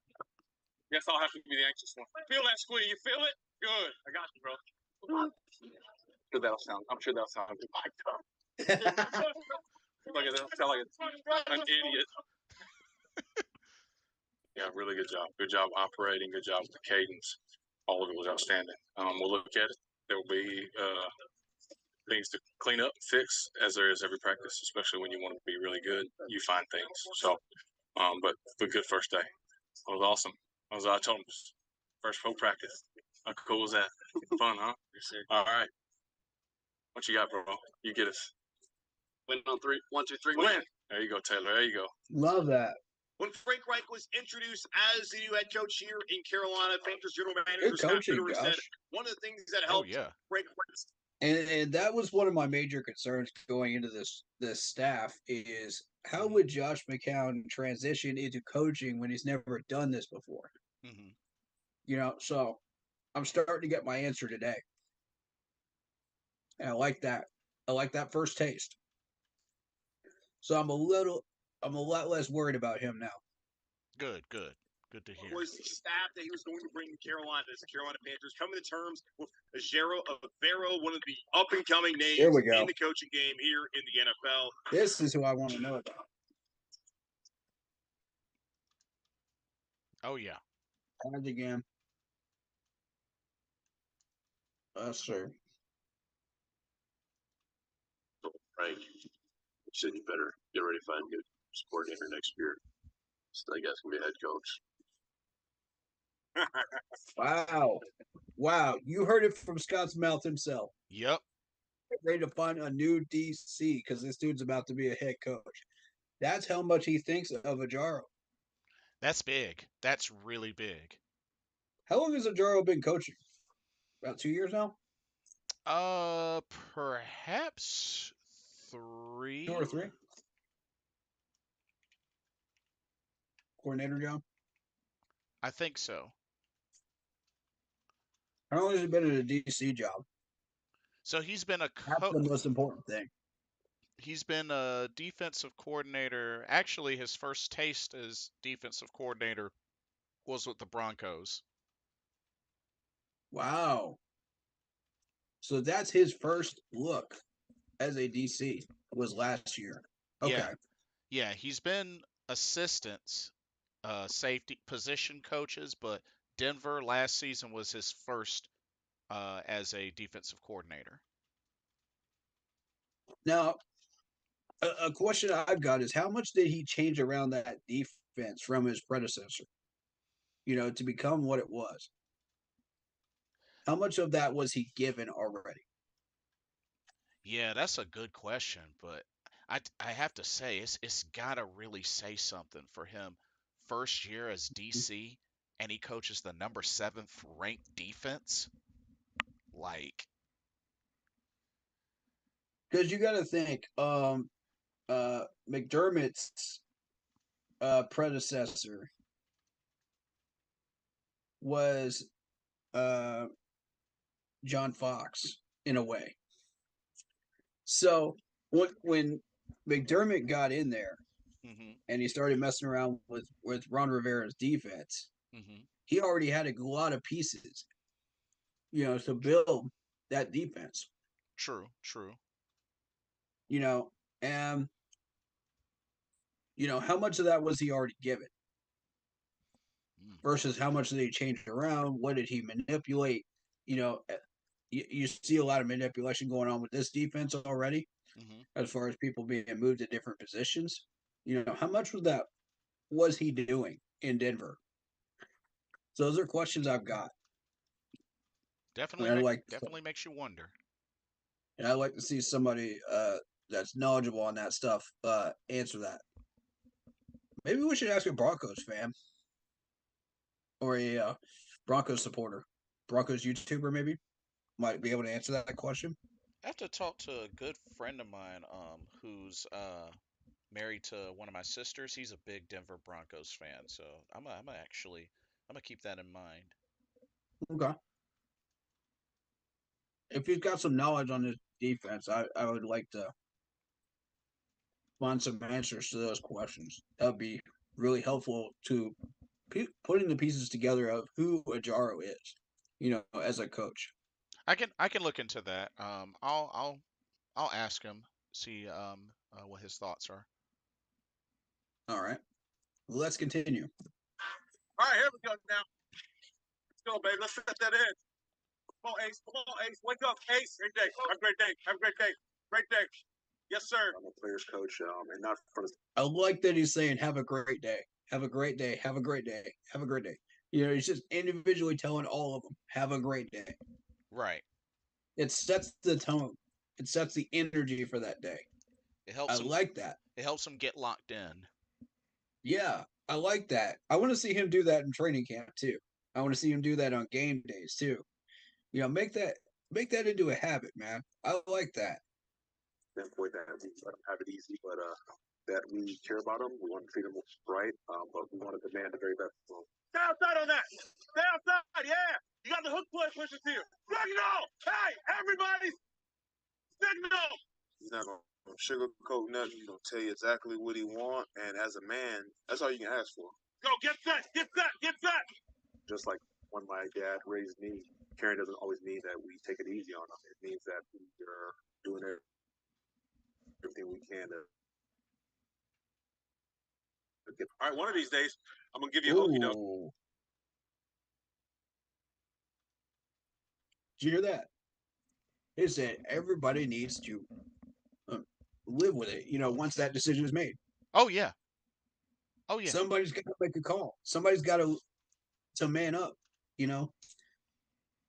It's very necessary. And we watched the defenses the last 2 years, and nobody stepped up. Everybody was quiet. Yep. It's like we didn't have a leader. It's like once Luke Kuechly and Thomas Davis left the field, everybody was just like, well, who's stepping up? Who's going to be leader? We don't know. Right. Brian Burns didn't do it. Chin didn't do it. Shaq didn't do it. And I'm like, okay, I see a leader in Luvu. Mm-hmm. I do. But he's got to start speaking up. He's got to start manning up and letting people know, this is what we need to be doing. Become that, get out of that shell and become the leader. I see it in Luvu. I do.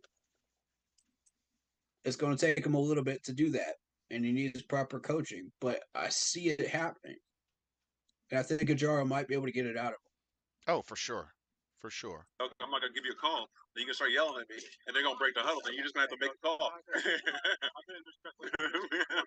They want it to be Shaq, but I don't see it. No question. And that's why we got practice.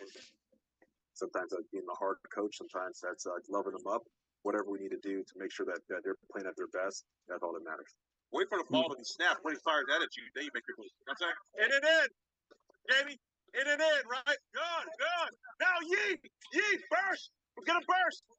Oh! Tips and overthrow. Nice job. Go leverage. Oh, nice job, shit. Good, that's it. Knock out that run. We got Nichols. Don't need a burst anymore, okay? This is a walkthrough now, okay? All right, we'll take care of it. Okay? Keep it on. I don't give a... One of the reasons I'm here is Gerald. Love that energy.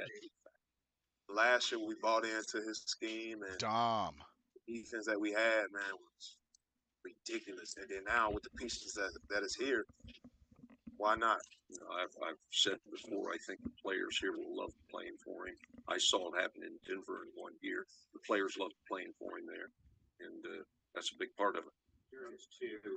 As you've driven around the last several days, what else has changed? Well, a guy told me a long time ago, if you stay in a business long enough, you go full circle. And as I was driving over here when I arrived and looked up at the skyline. And I couldn't think about how much it had changed, okay, since back in 1995 when we started. But it's great to be back. I have nothing but great memories. What a great flashback. Our first coach. Really cool things about the NFL is people remember the years gone by, and so it's just kind of one of those cool side stories to this whole thing. Of course, I'm coming back as the first quarterback who played here, but we got Don Capers. I mean, the first coach. That's a big deal. I don't know if I want to tell any of the stories as when we first started. And I'm not gonna lie, like Coach Capers and I have already talked about how cool it's going to be to go to Atlanta, because our first game together, the first game of Panthers, was at Atlanta. Got some archives here. I'm going to try to make sure to remember. I know I have a lot on my mind that day, but I want to walk out in the field with Don Capers that day. Just kind of live that moment with him and just kind of walk out there together. So cool. Yes, indeed. Schedule we were opening up in Atlanta. It brought back memories. One of the things that I know that you're doing here is play to win. Yeah. In the very first game, you took us down the field late in the game.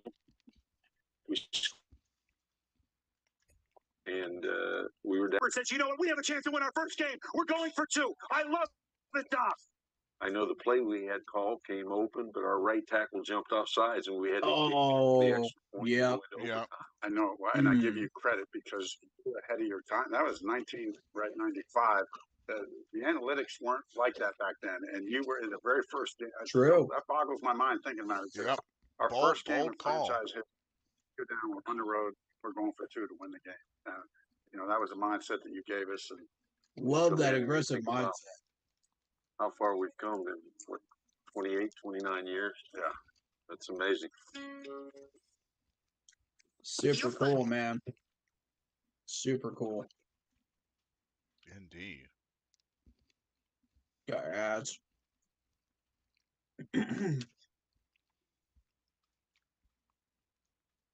Let me know in the chat, y'all. What do y'all remember from that first season? My first memory of that was West Valley in Clemson, because we didn't have a stadium up in Charlotte at that time. So yeah, it became our home stadium for a while.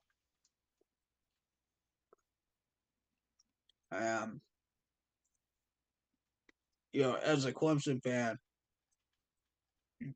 it's not just about the team; it's about the university, as a whole.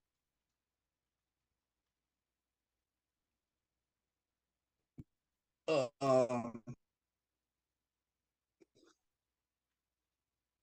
was in high school. I took a field trip over there, to Clemson, like that, and just the love that they. Oh, you just got disconnected. Oh, there he is. Okay, yeah, Zoom is back. Okay, cool.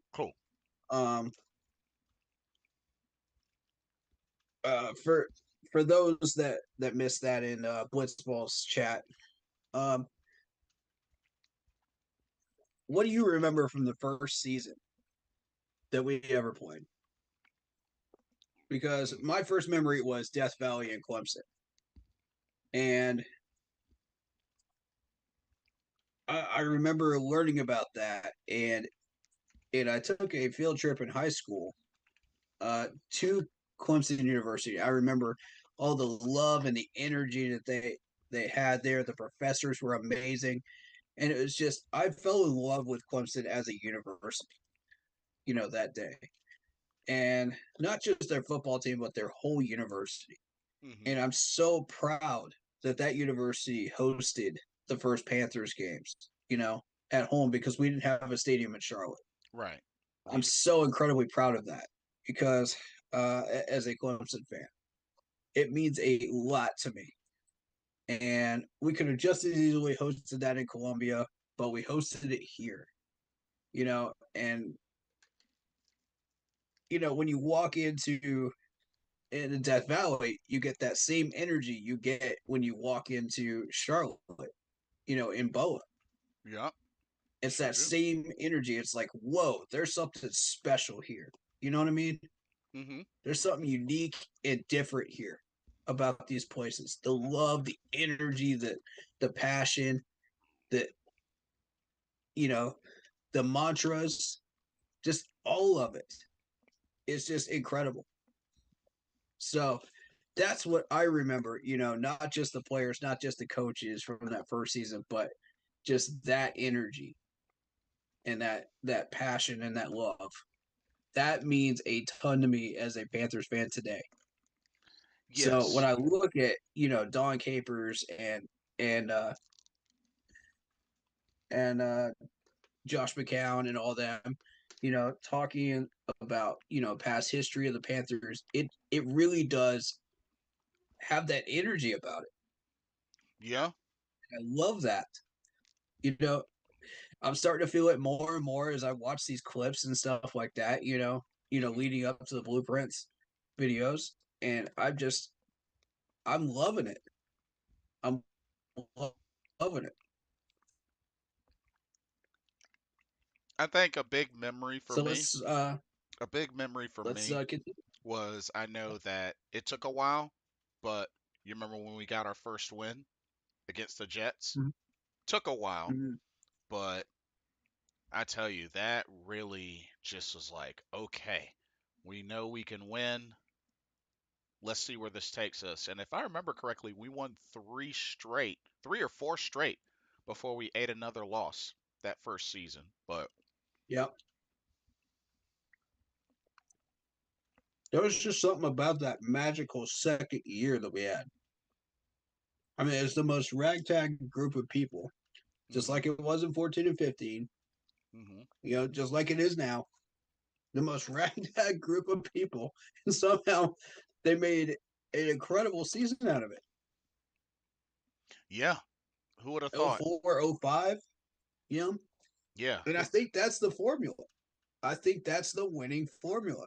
It is bringing in people that you wouldn't expect to come together, with the right coaching, with the right energy, with the right chip on their shoulder, you know, and exa- not being overpaid, but just coming in and taking care of business, yeah. with a no nonsense attitude.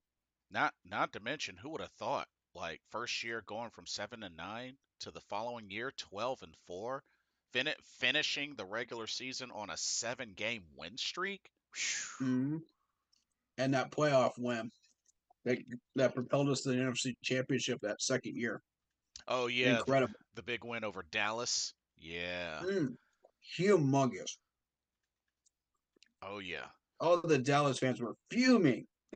Yeah. Oh, we got beat by a second year team, a second year franchise team. Oh my God, they were fuming. I couldn't Oh, even imagine being a Dallas fan back then and seeing that. Oof, not to mention the history they have. we forced 3 interceptions from Mr. Aikman. Oh, magical, Oh yeah. magical. All right. Let us know in the chat what's your first memory of the Panthers, in the first 2 years. I'm kind of curious. Those Don Caper years. Let us know. Let's continue. hmm Hold on. I got to turn the sound on. Wow. That signed ball. Oh yes.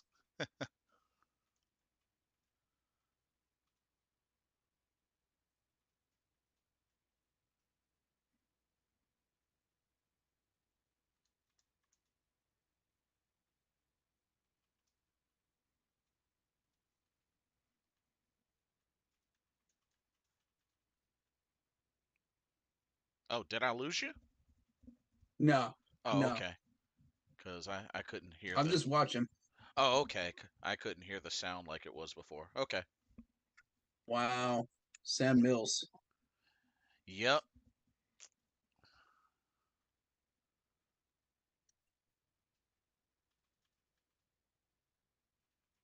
Whoa, whoa, what a line. What a line. I think we just found our second mantra as a franchise. Holy cow.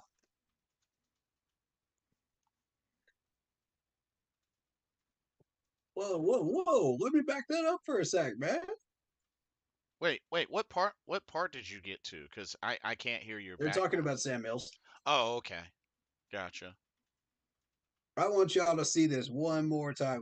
Listen to this one more time, y'all.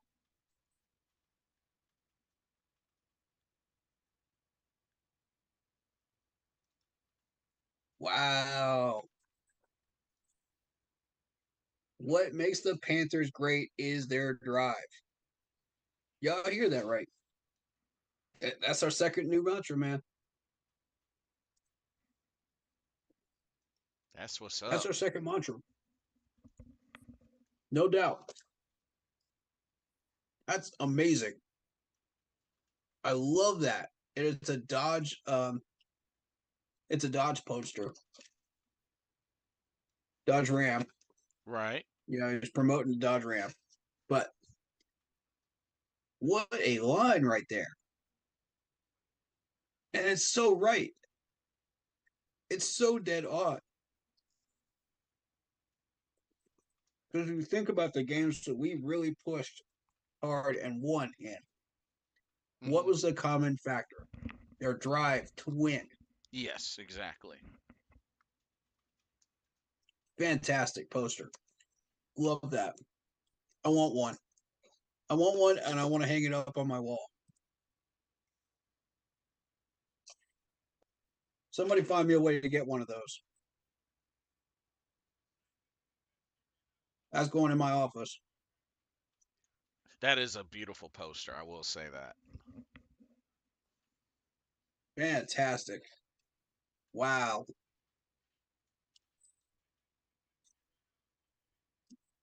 Wow. Sam Mills poster.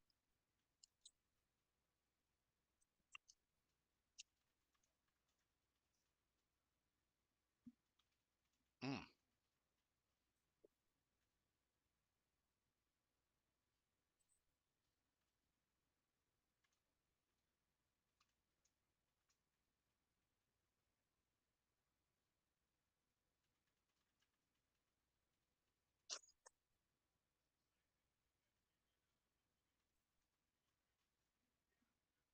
Yes. Yes. That's what I want to hear. That's what I want to hear from the staff. Let's go. Yeah.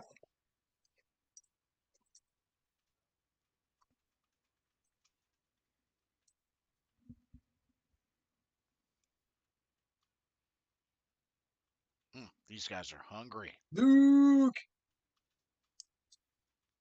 Oh Let's yeah, go, my man. Luke and Jake. Even he commented on the energy, man.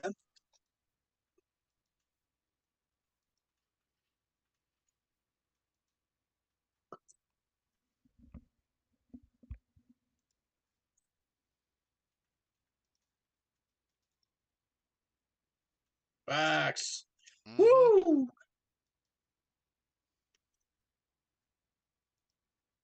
Great first episode. Love that. Yeah, man. Big, big statements made in that. We answered a few questions about these coaches. I mean, this is amazing. So I'm really happy. so All right, so def. episode 2, we're gonna get queued up here. Yep. But Episode. before we start on that, what's your takeaways from the first episode? So for me personally, just I felt like they did such a good job on spotlighting the coaches. Definitely my favorite was Deuce Staley. Um, second one I I'd have agree. second one I have to say Josh McCown. Yeah, for sure, man. Um, with the way that they were talking at the end, Mm-hmm. with Frank talking about Sam Mills and all of that, that gave me chills. Oh yeah, as he was conversing Oh with my God, Dom that gave me Capers. chills. Yeah. Yeah. And they were talking about what type of a team they wanted to be. That warrior spirit. Man, yes. Every bit of yes. That's what we're looking for in Carolina. Yep. This is going to be a special group, man. I can feel it. And you can see footage of how Coach Frank Wright are just vibing with each of the coaching staff. Yeah. Mm-hmm. I mean, you saw the praise he was giving James Campen, Thomas Brown, Deuce, like just going, to each. Humongous impact right there. I love that poster. I want that poster, man. If anybody knows how to get a hold of that poster, I want one. I'll put that right up in my new office. And it was Mm-hmm. just really good to see the rekindling between Dom Capers and Frank Reich. Yeah. The energy that never left the building, between those two. And it's just rekindled once again.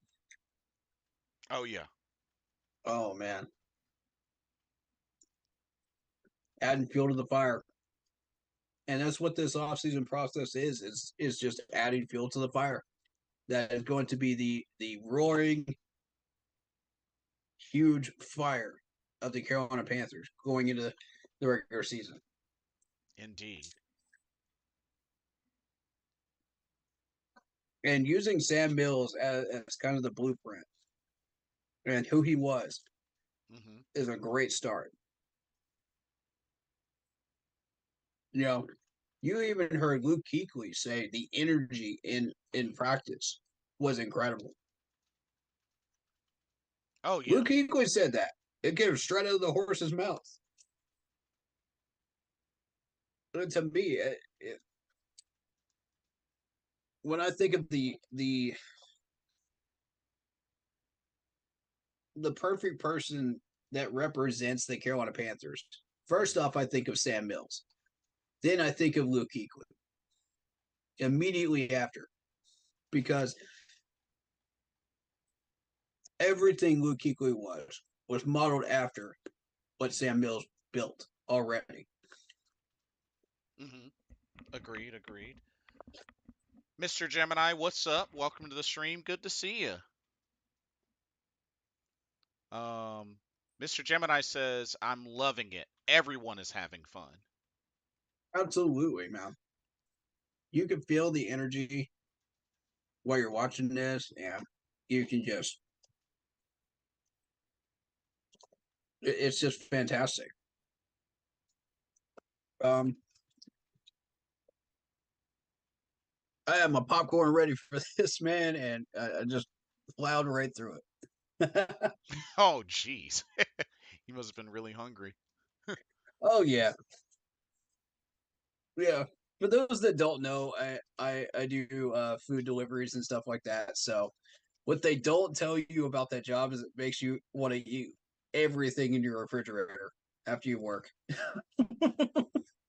You just smell food for 4 or 5 hours, and you're just like, ah.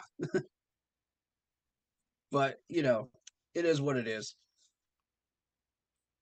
Uh, but yeah, let's move on to the second one, shall we? I have Yep. a feeling I'm going to be pausing to the second one a lot after this first one. Yeah, that was just fantastic. All right, give me a second to cue it up, ladies and gentlemen. Okay.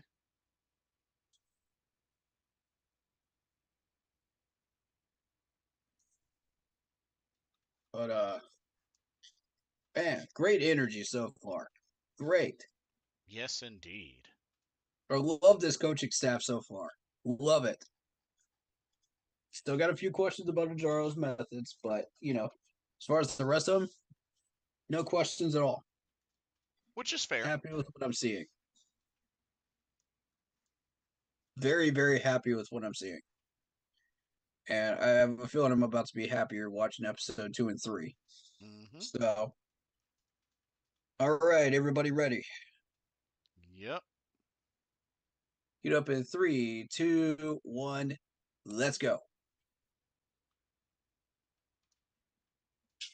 What a catch Adam Thielen.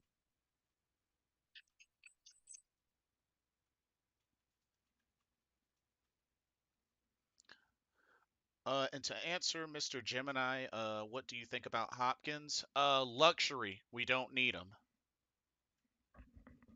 Right, agreed. $15 million luxury. We we went out and got DJ Chark. We got Adam Thielen, and we have TJ, TMJ. We have LaVisca. So honestly, I don't see why we need to spend $15 million when we have other needs. And we still haven't re-signed Bryce. Yeah, exactly. We haven't signed Bryce to that rookie contract yet. Plus, we just brought in a defense tackle. I forgot to mention that. Let's see. Who was it? Um, Taylor Stallworth. I forgot to mention that. Why does that name sound familiar? Wait a minute. This dude played with the Chiefs, didn't he? Yes, he did. Oh, wow. Okay. Yep. Last Wow. season, Stallworth played 6 games for the Chiefs and 1 for the Texans. Previously spent 2 years with the Colts. There's your Colts connection, ladies and gentlemen, where he was coached by Frank Wright, who will coach him again in Carolina. Stallworth played for the Saints in 2018 and 19. The 6'2", 300-pound Stallworth has played 57 total games with 2 starts in his NFL career. Okay, so I guess depth role piece. That's exactly what I thought when I first saw that signing today. Okay, fair enough. I'm thinking third stringer because he's had so much experience already. I don't see him jumping into a starter role immediately. No, he'll probably be rotation. Yep. Rotation sounds reasonable. Mr. Gemini says, and we still haven't given Burns a new contract yet either. Yeah. That's correct. We still haven't extended him. Yeah, we still got to do that, and also they still got to finalize Bryce Young's rookie contract. So still quite a bit to do there, Mr. Gemini. You are right. 27 mil. I mean, we can get it all done, but not with the 15 million contract with DeAndre Hopkins. Yeah. And that's not to mention we've had 6 opportunities now. 6 to fix that depth corner spot, which we still have not done. That is true. Very frustrating. That is true. Hey, I'm gonna start at the same time as you. So start over from the beginning, and when you're ready to hit play, just let me know. Absolutely. Hold on. One momento. You only missed 19 seconds, so we're good. All right. Ready. Okay.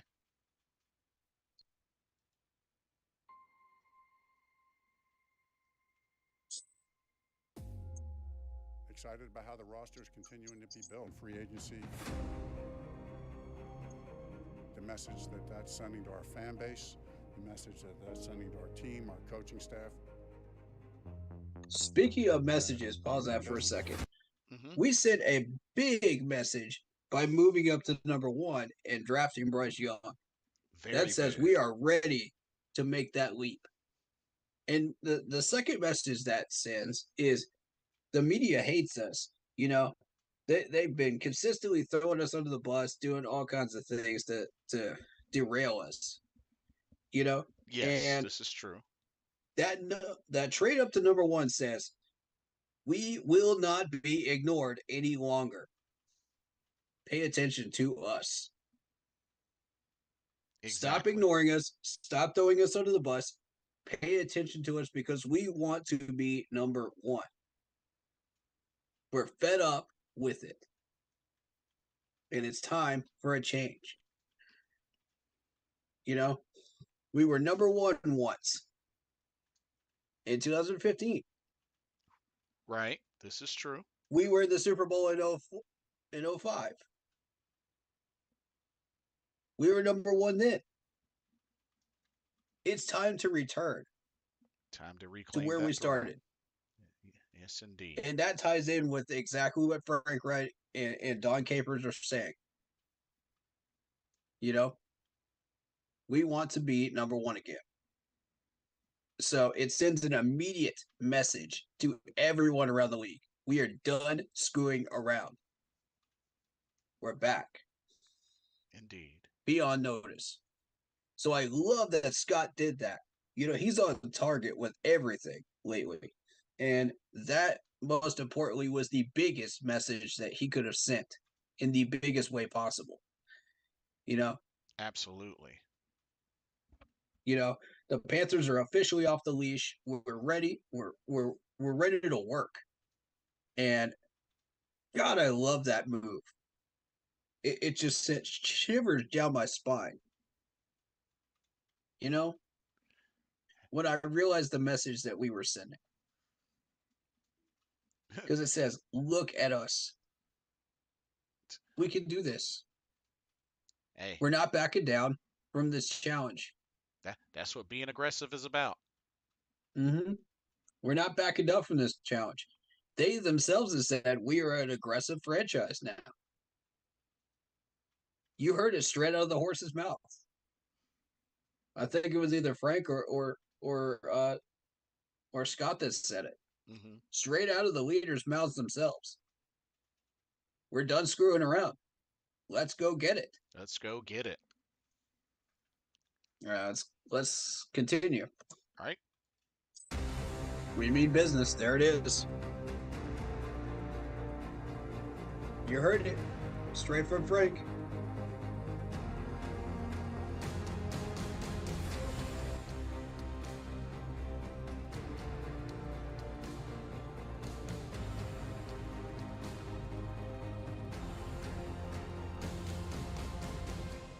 You want to play for the Panthers? Setting the framework. The House of Representatives has how many voting members? What are the options? 50, 530, 9, 435. So Frankie's going to get his citizenship, and he has to take a test. And the test is all about American history and civics. That's actually a good question. Does anybody know the answer to that? I'm just testing you. I'm actually a constitutional person. I Constitutionalist, but can you fill some holes in free I'm just curious. Last year, the ability to re-sign. I'm glad she asked that. You know, and I'm glad that's in the citizenship test. That's good. Can you find some diamonds in the gems like you did with Louvu a few years ago? Everything we've done the last couple of years. Ding, correct. Like you did with a Frankie Louvu free agency. Last year, let's go, Frankie. A Frankie Louvu. Oh yeah. Go get that citizenship chest, man. Time around from the Jets. Can you find some diamonds in the gems like you did with Louvu a few years ago? Everything we've done the last couple of years is build the defense, build the offensive line. JC. So when we get to that position, we can drop someone in. We're in that position right now. It's been a real collaborative and great process between Scott and I and Mr. Tepper. If you're going to go with a young quarterback, you know, you have to have a running back. You have to have the tight end. You have to have the receivers. We feel like we have the offensive line. Can you find some key pieces that can come in and make an impact? Experience, veteran leadership, a winning pedigree. So what do you think of our interior offensive line right now? The way we ended the year last year, the way Camp had those guys going, and just watching Bozeman on tape over the years, I mean, you could just tell he's got leadership. You can see he's got fight to him. Yes. So that's a guy, right? I'm excited that you get him back. It's a really tight group. You know, they work well together, communicate well. we get one of these young guys. Yes. develop Highlight them, Bozeman. that's I pretty solid love group that we this. I love this. Oh yeah. Dude, Oh my god. I've been such a huge Bozeman fan since the beginning, since he first came here. I bought his jersey. You know, I'm fully on board. I'm wearing that jersey to that game, by the way. Week 2. It was Bet definitely on it. one of the main players that I was hoping that we would bring back, and they came through. Oh, man. When I got the news he got re-signed, I had been waiting for it for a month, and I was just like, that massive Mount Everest weight is off our shoulders now. Yes. Can Yes. you imagine him playing for another team against us, just like Ryan Khalil was doing? You know, once he went to the Jets, Oh yeah. I was like, oh man, we got to find a replacement for him. Good luck. And Yeah. then Bozeman comes out of nowhere, and I'm thinking, who is this guy? And he just has this magical demeanor about him, and how he plays the game, and he and how he communicates with his teammates, everything. Oh The yeah. fact that we were able to bring him to Carolina after watching him do what he did in LA. Oh my Baltimore. goodness. Baltimore. Baltimore, you're right. You're right. Okay, Baltimore and LA. And the fact that he came here, he chose us. And Yep. he chose us again. Yep. Originally a 1 year, and he's like, you know what? I like it here. Bam. We gave him 3 more. Oh my goodness, man. I couldn't have imagined him going back on the market again. I couldn't. Mm. I just couldn't. It's Ryan Cool 2.0 in every way. Every way. The way he gives back to the community, who he is as a person, just his heart, his soul, everything that he has put it into this franchise. Yep. And he brought Corbett in with him. He convinced Corbett. Once he saw, ooh, the water's fine, I'm going to convince my buddy to come over here. That's when you saw things start cooking. Everybody wanted to come here after that. Oh Everybody. Before that, we didn't get anybody. It was just like, why would we come to Carolina unless we want it back? You know, it had that New York vibe in Carolina with Matt Rule. And I was like, yeah, man, it was ridiculous. Yeah, but once you saw those two come in, it was like it opened the floodgates. Everybody wanted a taste of this action. Oh yeah, and you best believe Taylor Moton's like, oh, okay. Yeah, we got something brewing right here. Oh man. Woo! Thank you so much for covering Bozeman. Thank you, Panthers management. If you're listening, thank you. Yes. I love you for this. Please highlight him more. He needs more love. Ryan Khalil did not get enough love while he was here. That is clear as day. And as a matter of fact, I might buy his jersey next. I might just do that. I might. And Mr. Tepper, you better reserve a spot in the Hall of Honor for Ryan Khalil. Yep. We got to add. But I got to hear what the Scott Fitterer is saying, man. I got to hear it. And Scott recognized it, man. Scott recognized it. Indeed. All right, so starting off where we did before. Okay. At 2:30. Yep. Let's go. Mm-hmm. These young guys, develop them, but I think that's a pretty solid group that we have. Oh my gosh. That looks unbelievable. Oh. So, free agency starting today. You've already agreed to terms with Carolina. It's so excited. So we came here to celebrate today and sign tomorrow. I think 2:30.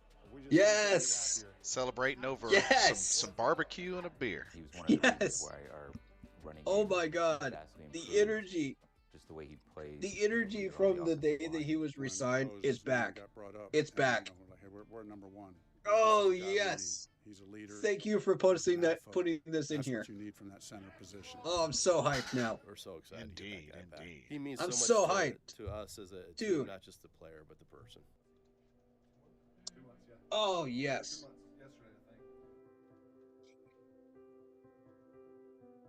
Thank you. Appreciate it. Good to have you back. So good to be back. So good. Let's go, Frank. Hype him up, baby. Do I have a package?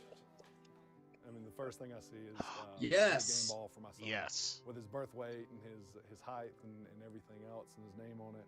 And it was sitting right next to my game ball. And they even left him a present too. Look at this. Oh yes, From special the Teppers. special game ball That'll be perfect in his room. Oh, that's incredible. for his son. Oh. That's awesome.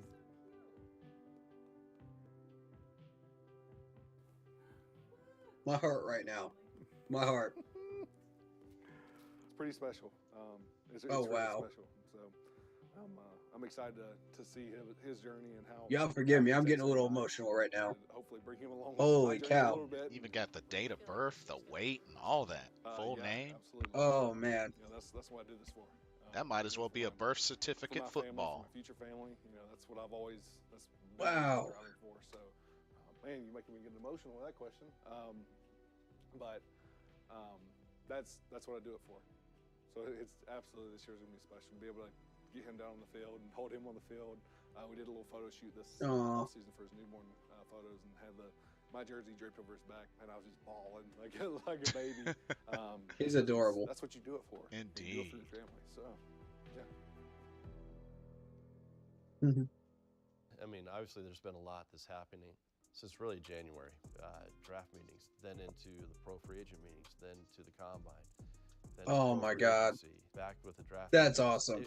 It's been a grind. Yes, but indeed. Just when you're doing something with an organization, you're turning that page. What? It's hard. Way to It's make not them. an Man, easy can I process. just take a second, man? Because that really made me emotional, man. That hit me like a truck. I was not ready for that. Wow. Yeah, Wow. that was really quite a move the Teppers did. I mean, just it didn't end at the re-signing. It's just like, no, we want you to know you are family. And special to this organization. And an essential piece of it. Oh, Yeah, that's and amazing. I have to say this. We didn't do that with Ryan Cool, and we should have. Hmm. You know, we should have. Ryan Khalil did a lot of those same things as well. And, you know, Right. he was the most underrated Carolina Panther from that era. The most underrated. You know, very few people paid attention to him. He was just there. You know, but at the same time, he was there. You know what I mean? Like Oh he was yeah. a presence on that offensive line, and you could feel it every time he was on the field. You could also feel it when he wasn't, Yep. more importantly. Because when he wasn't there, our O line fell apart. Oh, and it definitely showed. The communication wasn't there. You know, the drive wasn't there. People were out of their lanes. People were just doing all kinds of wacky stuff they shouldn't. But when Ryan Khalil was there, everybody was in their lane. Everybody was doing what they're supposed to do. Everybody was like gung ho and ready to jump out there on that O line. Oh And yeah. you're starting to see those same things with Bozeman. You know, and that's why we have shown this man so much love. It also made me think about the times Greg Olson was with us, and he would score touchdowns, and one of the first folks he ran to was Ryan Khalil. Just, oh man. Yes. Yes, thank you for pointing that out. I noticed that as well. But just the welcoming that they've given to Bozeman, and just, I mean, seeing his wife and his son there, just incredible. Yeah. Incredible, man. I'm thank you for taking that 5 minutes to really highlight him and show him that love and do the things that you should have been doing for Ryan Khalil. That really makes all the difference for me. Mm-hmm. I'm in love with this series right now. Thank you. Give me more. Give me more. Let's continue. All right. Comes down to having the right people to the pro free agent meetings, then to the combine, then to pro free agency, back with the draft meetings. It's been a grind, but when you're doing something with an organization, you're turning that page. It's hard. It's not an easy process, and it comes down to having the right people in the building, the right mindset, the right vision. Free agency meetings. Yeah. These next two will be the next two in line for us. Yeah. Like as far as D-Guy.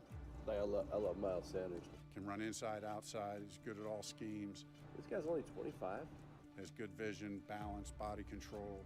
Philly afford to bring him back. Acceleration. Scott's got an eye for this people, man. To keep him, aren't they?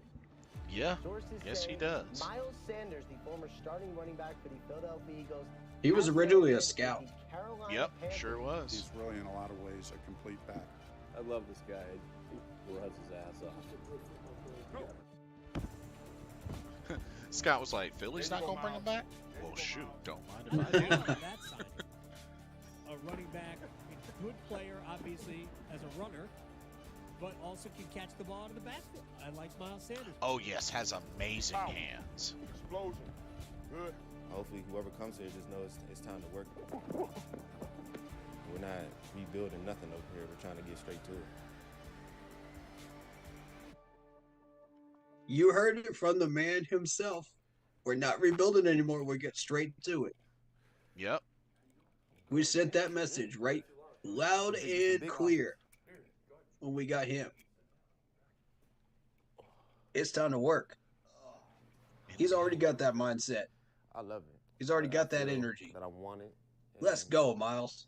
I know you guys Oh, love yeah. the way I play. Y'all love my game, and I'm ready to put it on Man, the show. Put on the show. that is so great. Yeah, that's my dog. Got an right ad. there. He gonna get out of me too, so that's why them indie But periods. But setting the tone early, man. That's what we want. His passion Oh, for the got game's to. simple. Got I mean, to. Everybody see Got to come how out much swinging. he cares about this stuff. Yep. He gets into tears when he you know that's how passionate he is. And he's telling all the yeah, players he that are loves coming that. in, we're ready to work. Don't run out of bounds, Miles. Oh, yeah. We're ready to ball out. Are you in or are you out? It's that simple. Catching more balls. Yeah, what, 50, said 50. Oh, he's all the way in. 50. You could tell this man was. Yeah, with love. He's had that dog mentality since he came into the league. Yeah, You could looking tell. forward to it. I was watching him early on Best running back in the league, all that. when he was with the Eagles. I could tell. I knew exactly the type of dog that we were signing right here. Y'all gonna find that quick about me. And it's just Yeah. like what Scott was saying. Don't change, be yourself. That's what we want. Had that feeling again. Yeah. Can you show the big guys, please? Bring that energy, man. Come on now, I need an answer. How the you get mic'd up now? We We're already staying in the building. A whole group of people hating me already. Can you hear us?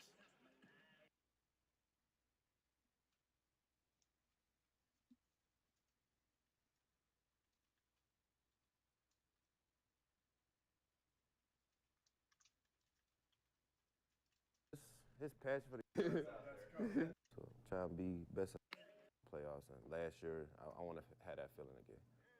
Can you show the big guys, please? They look great. Come on now, I need an answer. How the you get mic'd up now? We already look. I got a whole group of people hating me already. Can you hear us? Yeah. Hey, make sure you put that camera angle wide.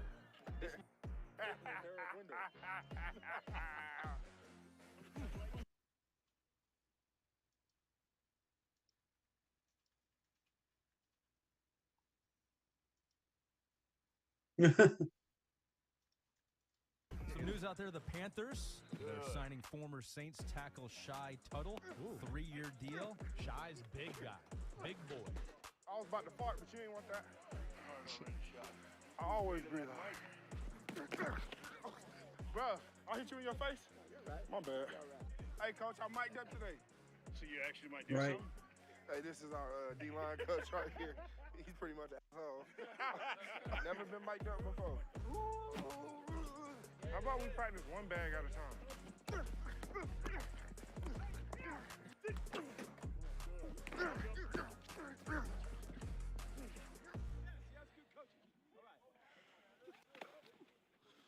Go back. What? Yeah? Even some nice spotlight on I want to Shy see you do it Tuttle. better than what you just did. Oh. You can't coach everybody hard and then somebody coach you. I'm not getting upset. Okay. You see how his hips turn that way? Yours is still going that way. I'm trying to flip my hip. You can slow it down. That's what it's for. Oh, Lord. Right, looks cool. Look at him. He unfazed. Sack. No. I'm just trying to start. Great tempo, man. What a learn from a day. Ooh, I like his work ethic. Tebow, great job on this one. Great job, man. I like that energy you bring in, Shot. Yeah. I like him also praising that O-line that he's competing with as well. You know, getting them to, hey, fire back. I like it. 1, 2, that's better. That's better. The off season is my busy time, both with, immediately when the season ends, especially this year we had a coaching surge. Free agency is really about fit. Do they fit your culture and do they fit your scheme? It's an exciting time for me to be able to help the team to add impact players to our roster. Where it looks like the Carolina Panthers are set up to do some damage. I like the moves that Carolina's made.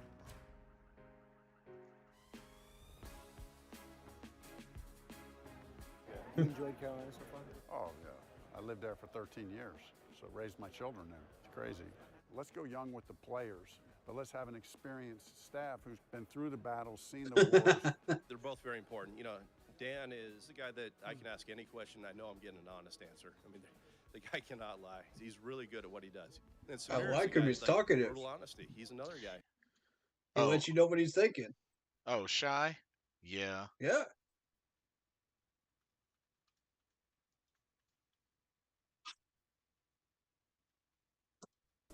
Yeah, he's not shy at all. As his name implies, Of course. He's a very loud individual. He expresses his feelings and emotions and believes it on the practice field, man.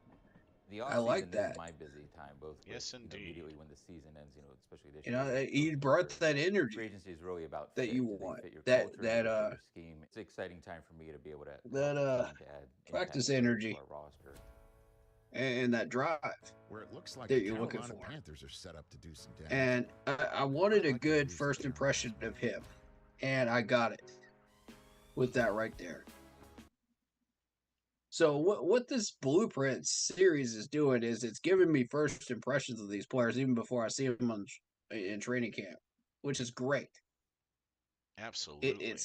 It's helping us to put the pieces together on who these people are, not just how they practice, how they work on the field, because you don't hear all the chatter, when they get on the practice field. Exactly. All you see is clack, clack, clack, But in this Blueprint series, you hear them chatting it up with other players. You hear them encouraging each other, showing them love, saying, "Oh, you're learning," and that's what we really like to see. It encourages us as fans to support these players. Oh, absolutely. So. More Yeah, give me some more of that. Let's go. You enjoyed Carolina so far? Oh, Combine. I lived there for 13 years, so raised my children there. It's crazy. Let's go young with the players, but let's have an experienced staff who's been through the battles, seen the wars. They're both very important. Dan is the guy that I can ask any question. I know I'm getting an honest answer. I mean, The guy cannot lie. He's really good at what he does. And Samir is the guy, like, brutal honesty. He's another guy. We work well together. We offset each other. We have different personalities, different styles, but it seems to work for us. Right here. We're going to go about 5, 7. This is the A team right here. The A team. Frank, what to you makes a good Interesting. So we're starting to get a little bit of a look at the wheels behind Scott Fitterer. Mm-hmm. Yeah. And how his process works when he's asking questions to people and getting in a room and making decisions, on stuff that is related to GM duties. So I think this is a very interesting and important segment there. Agreed. For people to notice. And it's often going to be overlooked. So let's keep an eye on those two individuals that he just mentioned. Oh. And let's just see what they have to say when they speak up, Yeah, absolutely. Because it's going to be important. Yeah, Dan and Samir. Yeah. Yeah, because it's going to reflect on Scott Fitterer and a lot of the things that he's thinking as well. Absolutely. Not so much Samir, but more so Dan. Oh yeah, being one of the main talent scouts. Yeah, that makes sense. I'd be interested to see if they all came up together as a unit when they were going up the ladder in Seattle. That would be interesting to me to see if maybe one of the two of them was with him in that process. That would have been cool. And maybe Scott took him with him to Seattle. Who knows? Let's continue, though. Yep. You got to be able to play and win. Is it a winning backup? Can he play winning football? Then secondarily, right, it needs to be the right guy who can. Oh yeah, we're getting to a part that really got my attention. Coaches, but just the right chemistry in the room. Yes. Like this guy's a leader. Again. Hey. Kind of bridge guy, like. Kind of need a good veteran quarterback for our. Right chemistry. Yep. Yep. Great leader. He's been fairly healthy and durable, and it looks like he's still moving. Andy. Talking about Andy Dalton, aren't they? Yep. We brought a guy that we wanted to say, hey, this guy is going to help support this quarterback for the next number of years. But make no mistake about it. I loved Andy when he came into the league. You know what I mean? He's brought here to win football games. Frank and I. Oh yeah, he definitely did some damage, especially with Cincinnati. I wanted to be here. I feel like I've tried to play for him. He rescued Cincinnati from the trash can. Bottom of the league. This is true. Hey, how's it going? Doing well. Hey, yeah, Andy Dalton. Yeah, nice to see you. What's going on, man? Good to see you. Great to see you. How was the trip in? It's been smooth. Yeah, easy. New Orleans isn't too far from here. You got a special pickup service at the airport. That's right. I was hoping he was gonna be driving the car and everything. Good to have Josh there. It was all right. We'll sleep on it and see how this thing goes, and then. I know there was a moment that yeah. I was concerned. Right. I mean, I'm already loving the interaction between him and Frank Wright. That other team helped us, right? Yeah. That other team that came into the equation. Probably. Interesting. He's already had a conversation with Josh McCown, on the way over. Absolutely. On his first day. It's the process of it all. You never know how it's gonna go. I wonder what that conversation consisted of, Paperwork's actually signed, especially during the negotiating period. Because maybe he was just like hyping up what Carolina was going to be, and all that stuff. There were other teams interested. And I was talking with who knows what that conversation We're all was? gonna pray tonight, and we're all But gonna end up together. I would say it would be a very, very positive. And so I'm glad we're all Maybe sitting here right some memories, of when they were both playing. That would be cool. Yeah, it's cool to imagine the possibilities. Agreed. But let's continue. Well, one thing leads to another, and How's it going? Doing much there. It was all right. We'll sleep on it and see how this thing goes, and then. I know there was a moment that yeah. I was concerned. Right. But probably that other team helped us, right? Yeah. That other team that came into the equation probably. For sure. Made it easier to sit on it for another night. Absolutely. Think it through. Absolutely. That's the process of it all. You never know how it's going to go. Every negotiation is touch and go until the paperwork's actually signed, especially during the negotiating period. He's the one that deals with Essentially contract 3 days where negotiations. anything can Yeah, happen. Samir. Teams Yeah. can jump in, but I know there were other teams interested in Andy Dalton. Okay. With Josh, and it was just like, we're all going to pray tonight, and we're all going to end up together tomorrow, or it's not going to be what it's supposed to be. And so I'm glad we're all sitting here right now. I played 3 more years at 2 other teams, but we kept this home base. Yeah.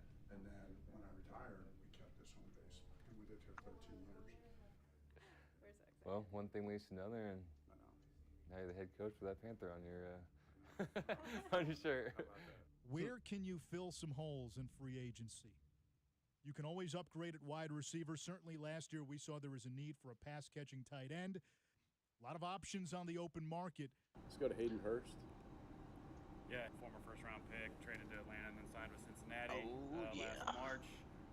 He's a complete Y, good athlete, good hands, passing game instincts, good production, and then you like the toughness and the competes in the run game. So I thought he was a really good combination of in both phases. He just knows how to be open, knows how to play the game. He's competitive, he's tough.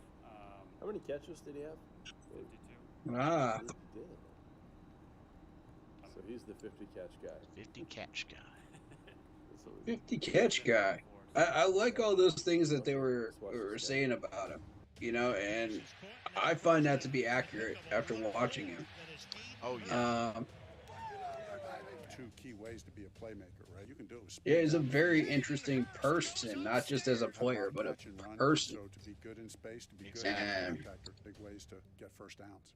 Hello, man. How we doing? Excuse me. Good to see you, man. How I you see doing? him rocking the beard, kind of like Olsen did for a while. Well, listen, you got a second we can sit down for a few minutes? All right, let's do it. After you. After you. I want to come in and dominate. I want my presence to be felt, by the other teams. That's what I did. Did you hear that? Good after contact. Played fun. Yep. That's just the type of guy. I've been a huge I wanna proponent make of sure that. teams Yards feel after me the and catch. They have to game plan for me, and that's what I'm going to continue Very, to do. very few people have paid attention to that stat. And I've been pointing it out ever since I started this channel because it's a huge proponent of the game. And you never see it on stat sheets. You never see it. I need to see that out there on stat sheets. Mm-hmm. Absolutely.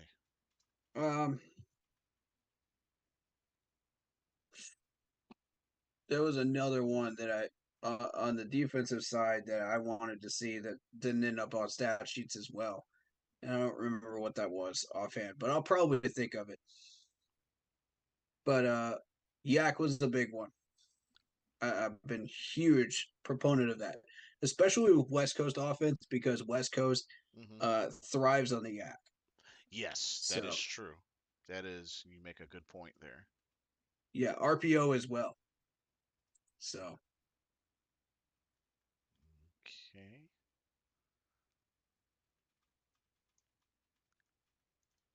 I want to come in and dominate. I want my presence to be felt. See, I wanted to come in here, dominate. That's what I did in Cincinnati last year. I just played free, played fun. That's just the type of guy. Wow. I want to make sure teams feel me and they have to game plan for me, and that's what I'm going to continue to do. Hayden Hurst. Love that as a pass-catching tight end. Von Bell. Great mentality. Strong safety overall. The defense go crazy. Been watching from afar for years. Yep.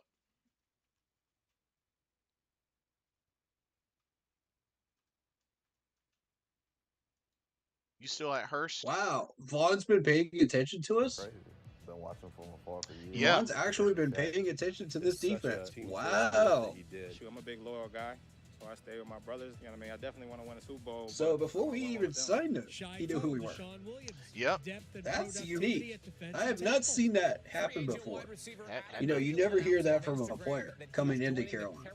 Must have had quite an eye on us for a bit. That's fascinating. Okay, Vaughn, you got my attention. Thielen's one of the great route runners in the NFL. Wide receiver Adam. I want to win one with them. Shy Tuttle, Deshaun Williams. Depth and productivity at defensive tackle. Free agent wide receiver Adam Thielen announcing on Instagram that he is joining the Carolina Panthers. At Adam Thielen's one of the great route runners in the NFL. He's going to be a great help to that receiving room and to a young quarterback.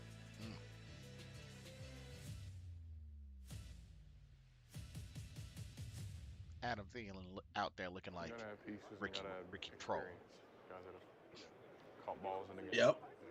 And made plays in a game. Yep. There's a lot of ways to get chunk plays, but you can't coach speed. You got Chark? You hear that? That's You great. can't coach speed. Yep. Big statement from Frank right there. I like that. Plays in a game. There's a lot of ways. And got to have experience. Guys that have caught balls in the game and made plays in a game. There's a lot of ways to get chunk plays, but you can't coach speed. You got Chark attack. That's great. What can we expect with DJ Chark, man? When he's healthy, I think he can be a beast. More pieces, more pieces, more pieces. When I'm having fun, it's when I play my best. They had depth on the O-line. Was it Justin McCray? No, new one here. It's all about having playmakers. Hopefully I bring a little bit of that physicality from up north, continue doing what I'm doing. I wanted to be a part of a plan and a process to win a championship. Terrific additions in free agency. I think it'll Oh. be a factor Ooh. immediately in the NFC South. If it pops, ball be. I like that. I like that. Passenger on the ship. It's like a cruise ship, though. It's DJ, not I a like boat, you. so it's exciting. You get buffets He and said all it's that. like a cruise ship. Okay. Interesting. Interesting quote from him. I like that. I think it's CJ, huh? I like that. That's unique to him. You know, he has that kind of. Okay, let's describe it like this type mentality, and I like that because I share that quality with you, DJ. Let's go, man. I got called. Chunk plays, but Having fun is when I play my best. A process to win a championship. Terrific additions in free agency. I think it'll be a factor immediately in the NFC South. If it pops, ball be excited about it. I'm just a passenger on the ship. It's like a cruise ship, though. It's not like a little boat. Yes, sir. It's exciting. You get buffets and all that. Smart move bringing in a former Clemson Tiger. I will say it once and I'll say it again. Smart move bringing in a Clemson Tiger to this roster. You will not regret this. They bring leadership. They bring veteran presence. They bring intelligence. And they bring motivation and energy. This is part of Dabo's former squad. Yep. Everybody from Dabo's former squad except for the kicker, Cat Mazzaro, I vouch for. They know, shoot, I've been Okay? 10 times So far. working at Amazon. I'll This let thing you know. keep pounding. Okay, I don't Can't vouch fix for anything DJ about it. Ungula. This ain't football, it's just life. I don't vouch for him. I vouch for everybody else, though. All the rest of them have talent out the wazoo. And you've seen about 15 of these Tigers go into the NFL recently. Mm-hmm. This is true.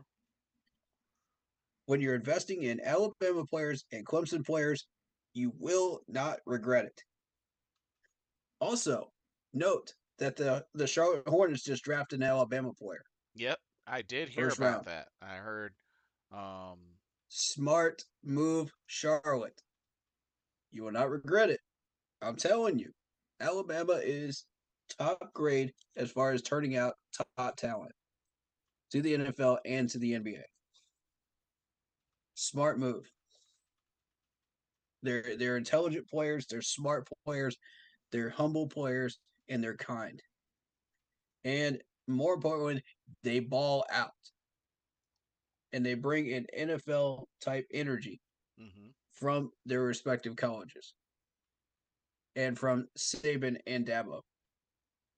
That not only coach them to be great players, but coach them to be young men. Grown young men that come into the NFL. And they bring that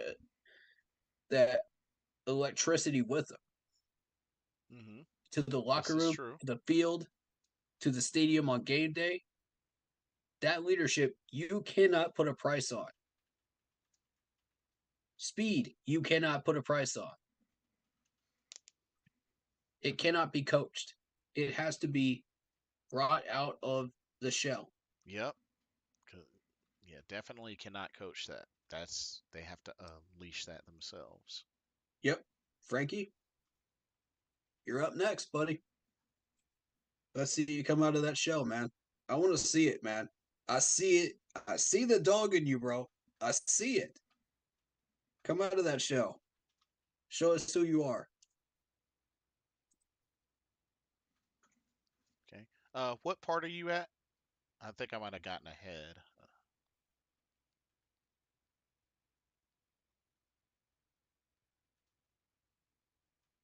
Oh, y'all hear that?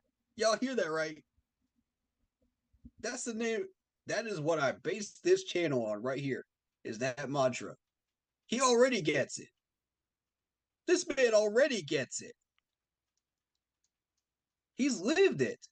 He's had to keep pounding his entire life to get where he is. He got cut 10 times, worked at Amazon, and he is here now. Oh, talking about that keep pounding energy, man. He gets it. Oh, you're talking about Deshaun Williams? Yes. Amazon, The fact that saying keep pounding. that he already gets it, and he's not even on the field yet. Yep. Stop, never quit. Because you never know, could be it. Keep pounding, folks. On the other side of that tunnel, and that's what I did. I just kept pounding, and now I just kept pounding. Yep. I really am like a Panther through and through. Kept pounding through 10 cuts, Amazon, it's the 10-year anniversary. Clemson, the whole 9 yards. Stephon, Spartanburg legend. This man gets it. That's the type of people I want to see on this roster. 53-man roster. Put him on that 53. Let's go. Not too many people. Oh, it's not. Oh, he wants it so badly. Man, this is home. I'm big on proving myself right. You know, I'm not the tallest, I'm not the biggest, but what you get out of me is somebody that has leverage, quickness, is going to give effort. Okay. Do my part. I'm big on me. You know what I mean? You don't have to like me. I don't have to fit your prototype defensive tackle. I know what I can do. Oh. And you know, I'm gonna show it in practice. Oh. Talk your stuff. Talk your stuff. Coming back home and playing for the home team, man, it's amazing. Yes. Man, this is dope. This is dope. This is dope. It's dope. Roster and what you've done with all the veterans is set up for a rookie to succeed right away. That was the intention behind a lot of what we did. You know, to give those guys the weapons they need to be successful. Like I said, we like our offensive line. To bring in a Miles Sanders, not only is he a good runner, but he's a good receiver out of the backfield. So he's the outlet. Hayden Hurst going down the seam. That's right. Great hands. It's a dimension that we're adding to our offense because Frank uses the tight end so much. To have Adam who can separate quickly, Terrace Marshall, Laviska. That's a really good group. Oh my God! Can I just take a minute, man, and just appreciate the Panthers for taking that time to highlight him and his journey and what he's been through, and the fact that he's a former Clemson Tiger, man. That is awesome. Thank you. Thank you. Oh man, I love you guys for that. That was big. Oh, that's beautiful. And that segment about keep pounding, that he understands it. He understands the veterans that we've had on this team. He understands what we're trying to do, who we are, and what his role is on this team, and what he wants to bring to us. That's exactly what you're going to get from Clemson players. That's what I'm trying to tell y'all. Get Clemson players in Charlotte. Get them in here. That's why I've been pushing for this for 3 years. Come on now. We finally got it. It's finally done. Man. Oh, man. You know, the ultimate Clemson player that I would have loved to see become a full-time Carolina Panther was Ben Boulware. But we had too many linebackers at the time. Oh, yeah, Ben that Boulware. is a good point. Yeah. If you guys watched his national championship speech, oh my God, it gave me chills. Oh, man. And he was in our training camp. I saw him in person in a Panthers black and blue. it gave me chills, bro. Every day when I saw him in practice, I was like, yes, this is where he belongs. Like his mentality, everything about him just screams Carolina Panthers and what we do in Charlotte. Unfortunately, we had too many linebackers, man, that were just way better than him skill wise. Right. But his presence in that locker room would have completely changed everything. You want to talk about a culture change overnight once he makes that 53? Right That on. player would have been able to pull it off. And we desperately needed it at the time. You're not wrong there. You're definitely not wrong there. We desperately needed it so bad. And there were a few players out there that I could name that could pull that off successfully and come into Carolina and do that. But his name was top of the list. Mm-hmm. No question about it. And when you go on his Instagram, even though he didn't make the team, look at what he's doing right now. I mean, he's got like gyms everywhere, like a set of gyms, and as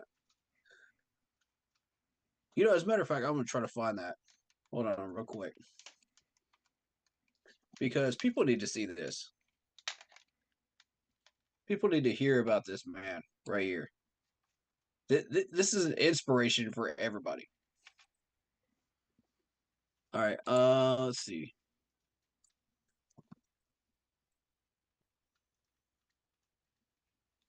Okay, Ben Boulware. So I think he's been through 3 training camps now, so he's not officially with any teams. Okay, so it's Gotcha. Junkyard Fitness for anybody that doesn't know who this dude is. Interesting name. Yeah. So they've got one in my hometown as well. And I don't want his videos. I want his posts. I want specifically where he. Let me see. It was a year ago. It was a year or two ago where he started this, and it's been a little while. Oh yes, he's got pictures of him in a Panther uniform. Yes, I have not seen these. These are awesome. He actually played in a preseason game too against the Texans. Oh, okay, right on. Yep. So he ended up with the 49ers with their training camp at one point. But yeah, he wore number 50 in training camp for us. And there's a lot of Clemson posts and stuff like that. Let's see. But he decided one day he was going to run like one of those marathon triathlons, Mm-hmm. And so he just got up and did it. He trained himself every single day.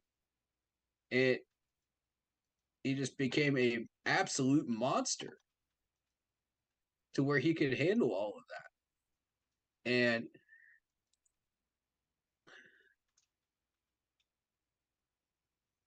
one of his famous Instagram posts is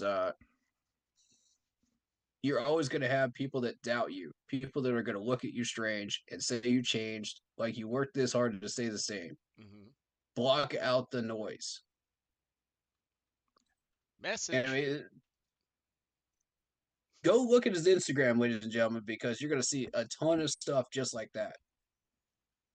I'm trying to find one specific one.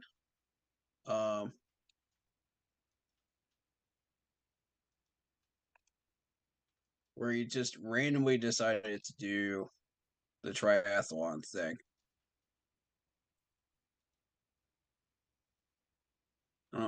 really care about his tattoos. What I want is, what's this? Okay, so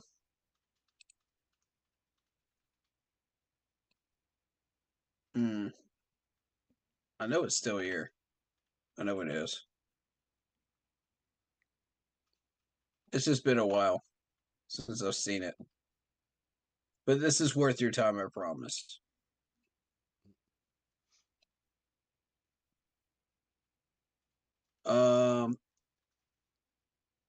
Here's another one. It's far easier not to be successful. If you don't want to make new waves in the world, be mediocre. Be normal and fit in.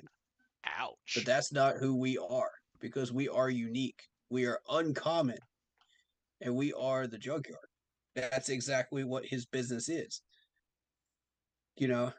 And I love that. He's just such an outspoken, just leadership type of a guy. And I love that about him. And I wish he had become a Carolina Panther, because it would have meant the world to me as a Panther fan. Seeing him just do the things he does here, you know? All right, so back to the blueprint. I'll look for it later and I'll post it for you guys, all right? On the Facebook page. Cool deal. Yeah. And he's got playmakers now. Yes, sir. Ready to roll? Yeah, good weekend. Got that hot mic today, just so you know. So if you got anything to get off your chest, let me know. Two teams that offered me a rookie minicamp invite, and one was Carolina Panthers and one was the Minnesota Vikings. Ooh, Frank uses the tight end a lot. Yep. Got that hot mic today. I'm trying to get DJ.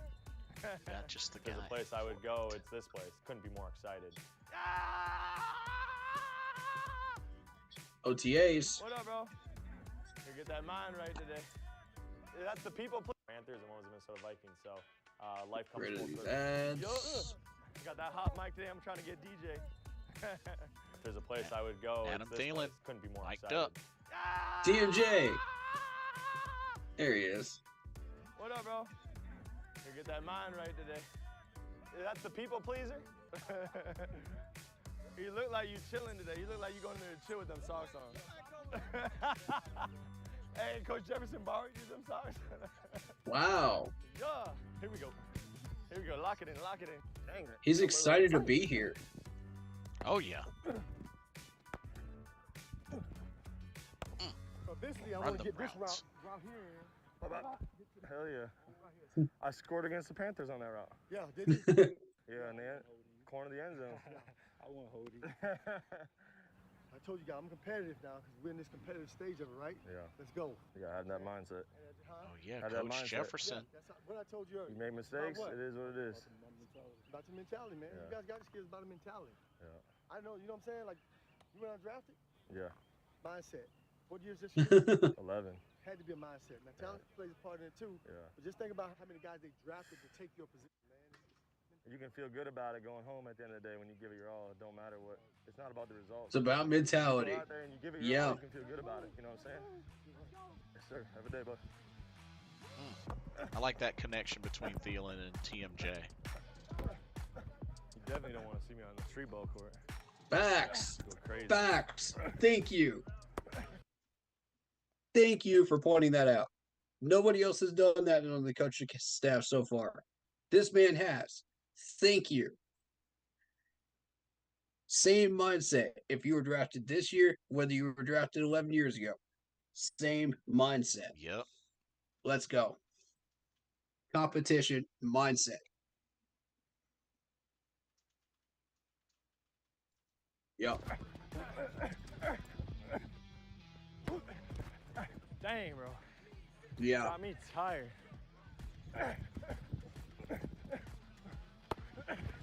Yeah, show those hands. Nice. There you go. Working today. I'm been on the brink of throwing up for about 10 minutes now, so. Oh, you would do that. You nasty. It's what a good practice will do for you. Right on you, too. Mm-hmm. Yes, it Let's go, babe. Here we go. Keep it rolling. Treat it like a game, fellas. Treat it like a game. It'll get you better. Let's go, babe.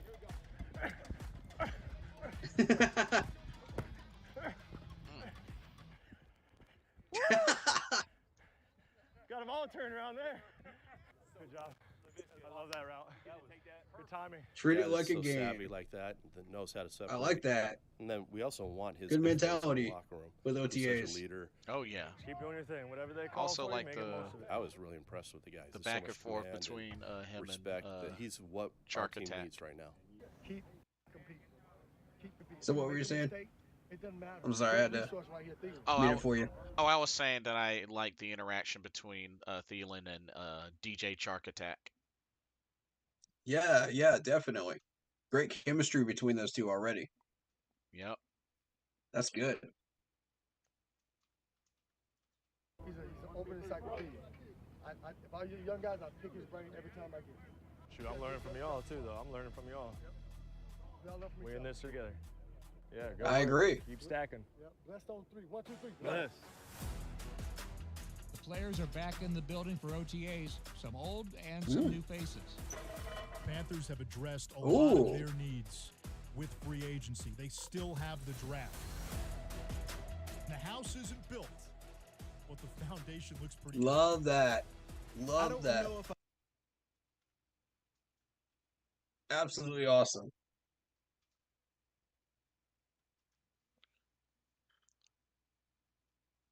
About how with Thielen is learning, and the Ooh, you heard the man. pick his brain. You heard the man. The house isn't built, but the foundation is in. Had an off season with the Carolina Panthers where I felt Oh my goodness, man. optimistic. Didn't I tell y'all about it like 2 or 3 months ago that we needed to build this team like a house? And I explained that in a video. You sign the free agents. Oh wow, we just Didn't I say that? And I thought we were going to be able to do it. This isn't. Oh my goodness. It's normal to get excited. Love our They're listening to us, George. Ladies and gentlemen. They're listening to us. They're hearing us. They've added some really key pieces. Thank you.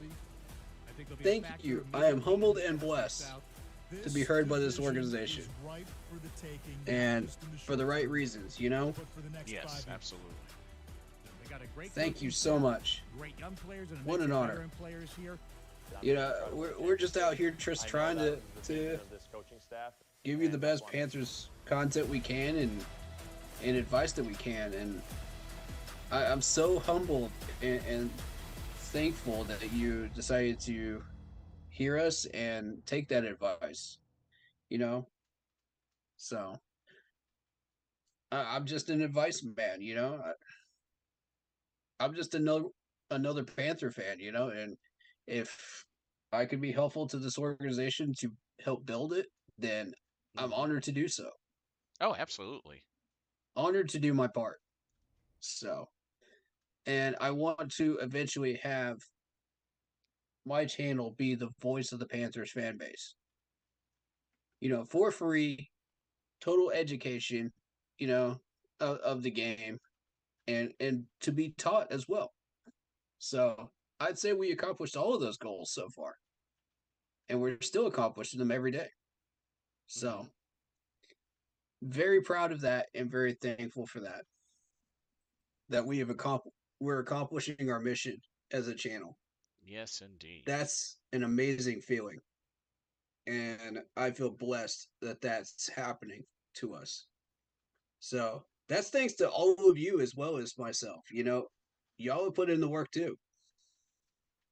So we're all celebrating and joining in this, you know? Plenty of reason to celebrate. Yeah. All right, so let's finish this one up.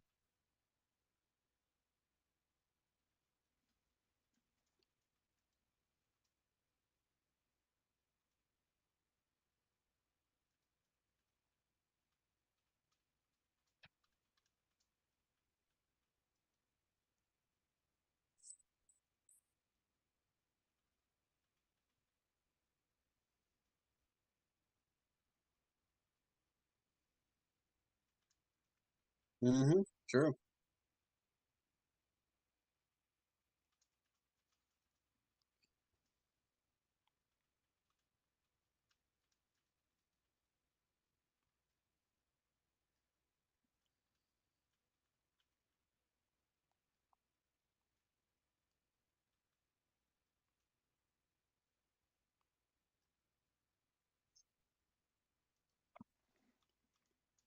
That championship mentality. That's what you got to have. Loving it.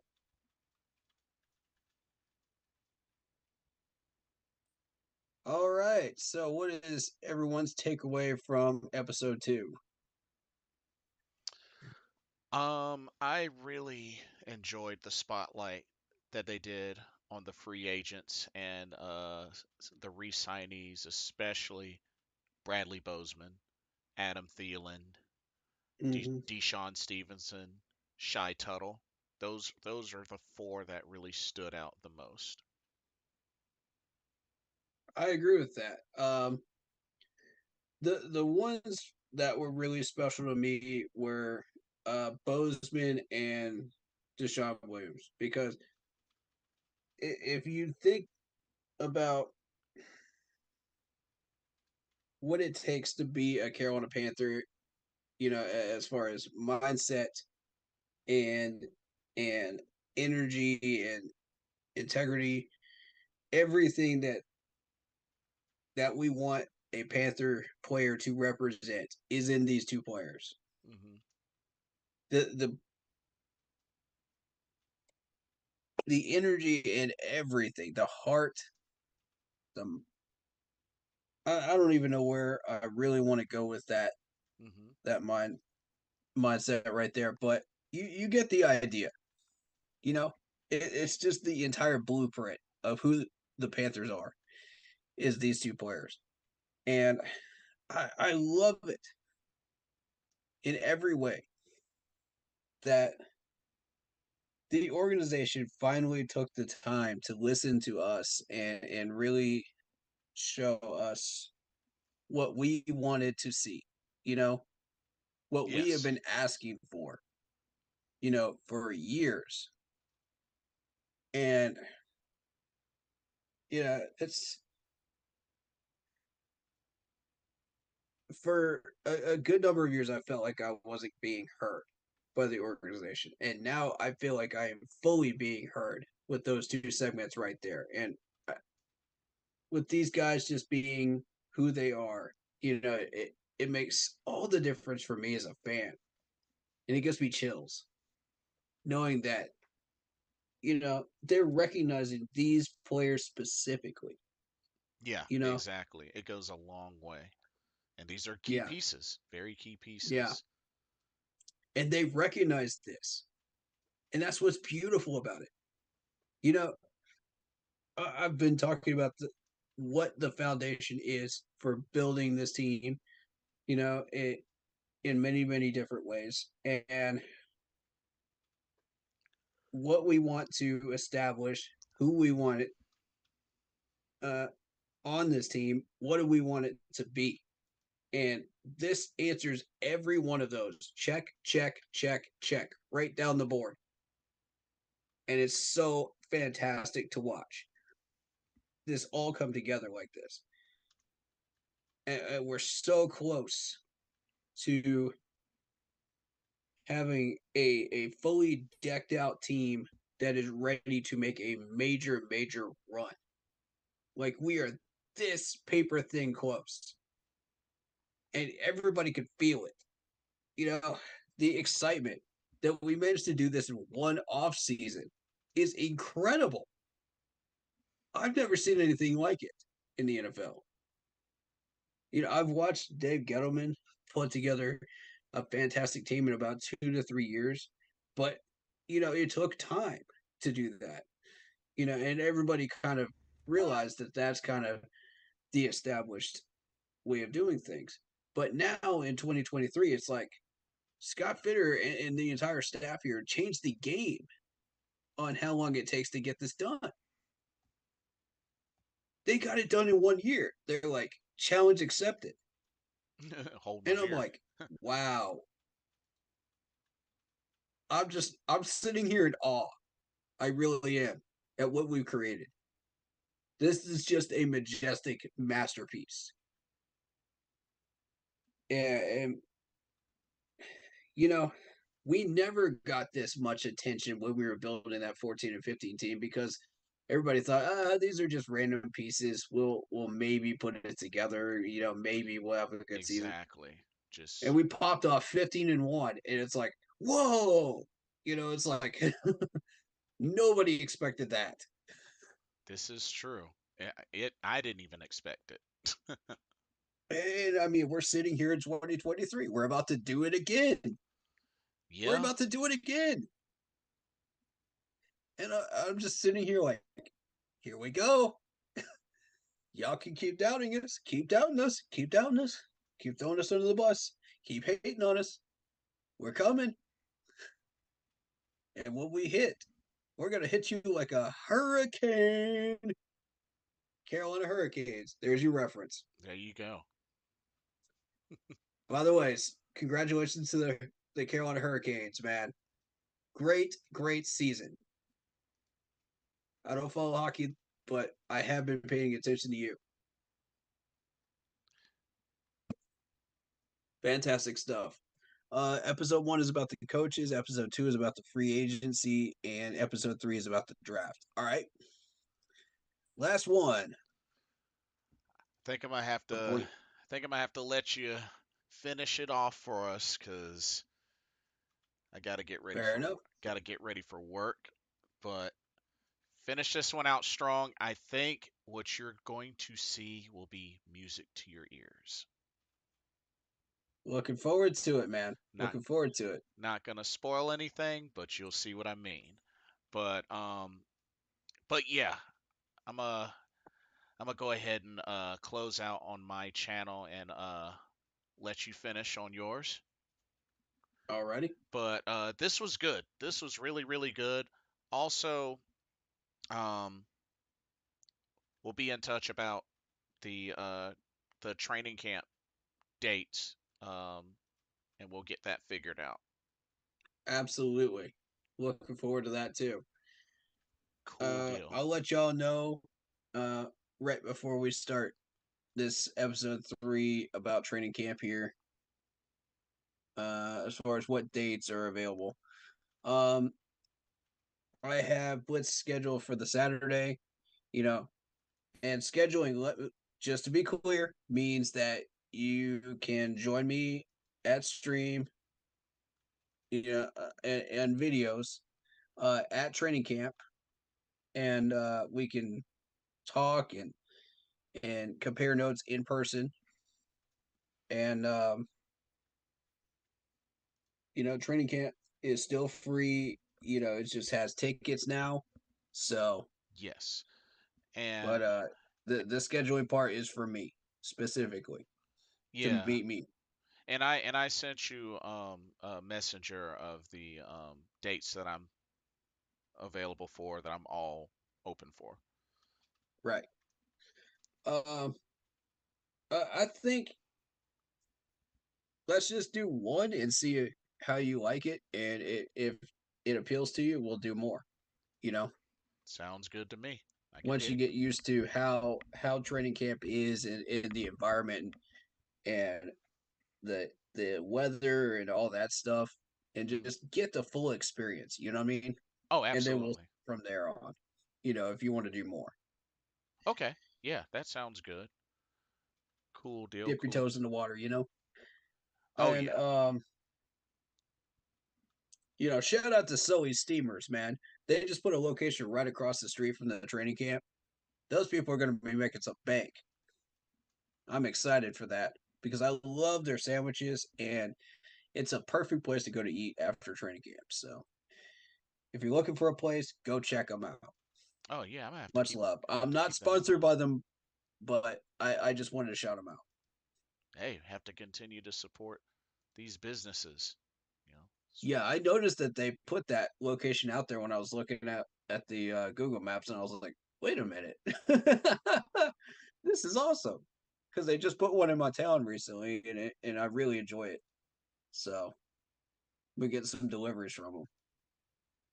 But That's as far as training camp schedule, yeah, Blitz is going to be joining me on the Back Together Saturday.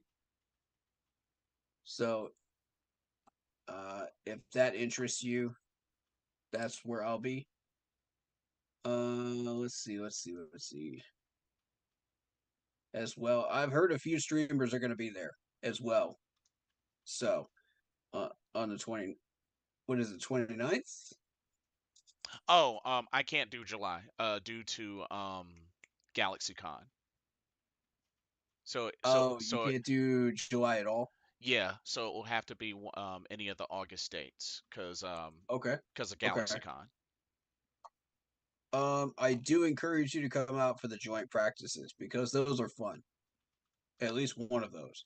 Oh yeah, I should be You open know. for those. That's going to be a lot of fun. You'll get to see Aaron Rodgers in person, and it's really interesting. We pulled a few players from the Jets, Frankie Luvu included. So Yep, sure did. we'll get a firsthand look at those Jets players, and we may be able to pull more. Who knows? Trying to find training camp schedule. That's what I want on their website. I can kind of tell you. It's not on there yet.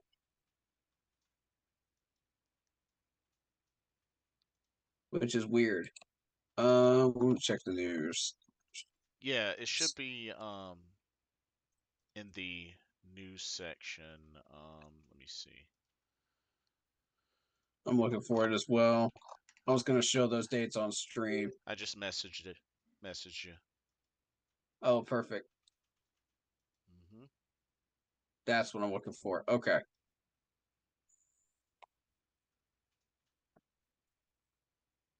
All right, so let's kind of put those up on screen here. There we go. All right, so I will personally be at the 26th, 29th so far, 9th, and 10th. I will also be at FanFest. Now, as far as the rest of them, those are flex days where I may or may not be going to more than 6 total of these. So you have to get with me, first come, first serve. If you want to meet me at any one of these days, lock in your day, and I'll join you. I'll be up there. I cannot do August 4th. That is a Sunday morning, so that one's X'd. I will not be there for that. So just so everybody knows that. But once we get all these dates locked in, I'll be releasing a video as far as my schedule, as far as when I'm going to be there, specific days and specific times. So cool deal. That'll go up on my channel and my Facebook page. So be looking for that. Cool deal. Sounds like a plan. Last week of that week of the starter training camp. That'll go up on that Monday. Okay. Gotcha. Either that Monday or Tuesday. Okay. Cool deal. But yeah, I'm gonna go ahead and switch my feed. But I will definitely be in touch. But this was good. Finish strong for me. Will do, man. And I'll be in touch. You know the deal. Yep. All right. Enjoy that 3rd episode. Will do, my man. Thank you for coming in here. That's Blitzball, everybody. Oh, yeah. Blitzball champ. Go like and sub to him. Yes, please do. And continue. Show him some love. Continue to show all your great love and support for Keep Pounding as well. But I will see y'all on the flip side. God bless. Alrighty, bro. All right, man.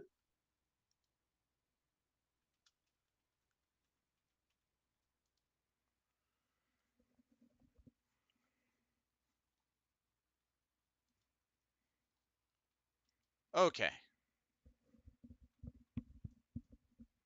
Let me actually get my actual camera back on. Okay. Sorry about that, folks. Had to switch back to the other camera. But yeah, I did see all 3 episodes. It's just that it's getting a little late. Got to get to bed. It's after 3 in the morning. Got to go to work. But thanks to everybody that came out. I do advise hop on over to Keep Pounding to Corey's channel. He's continuing on with the reaction, the watch along, since he's hasn't seen the 3rd episode, and continue to chat and follow along in his channel. And thank y'all so much for supporting my channel as well. But I gotta get some sleep. Anyway, for another Carolina Panthers talk brought to you by Blitzball Champ Gaming here on the U to the Tube. My name's Jason Ingram. I will see y'all in the next live stream or video. Take care. I'm about to pass out. Laters.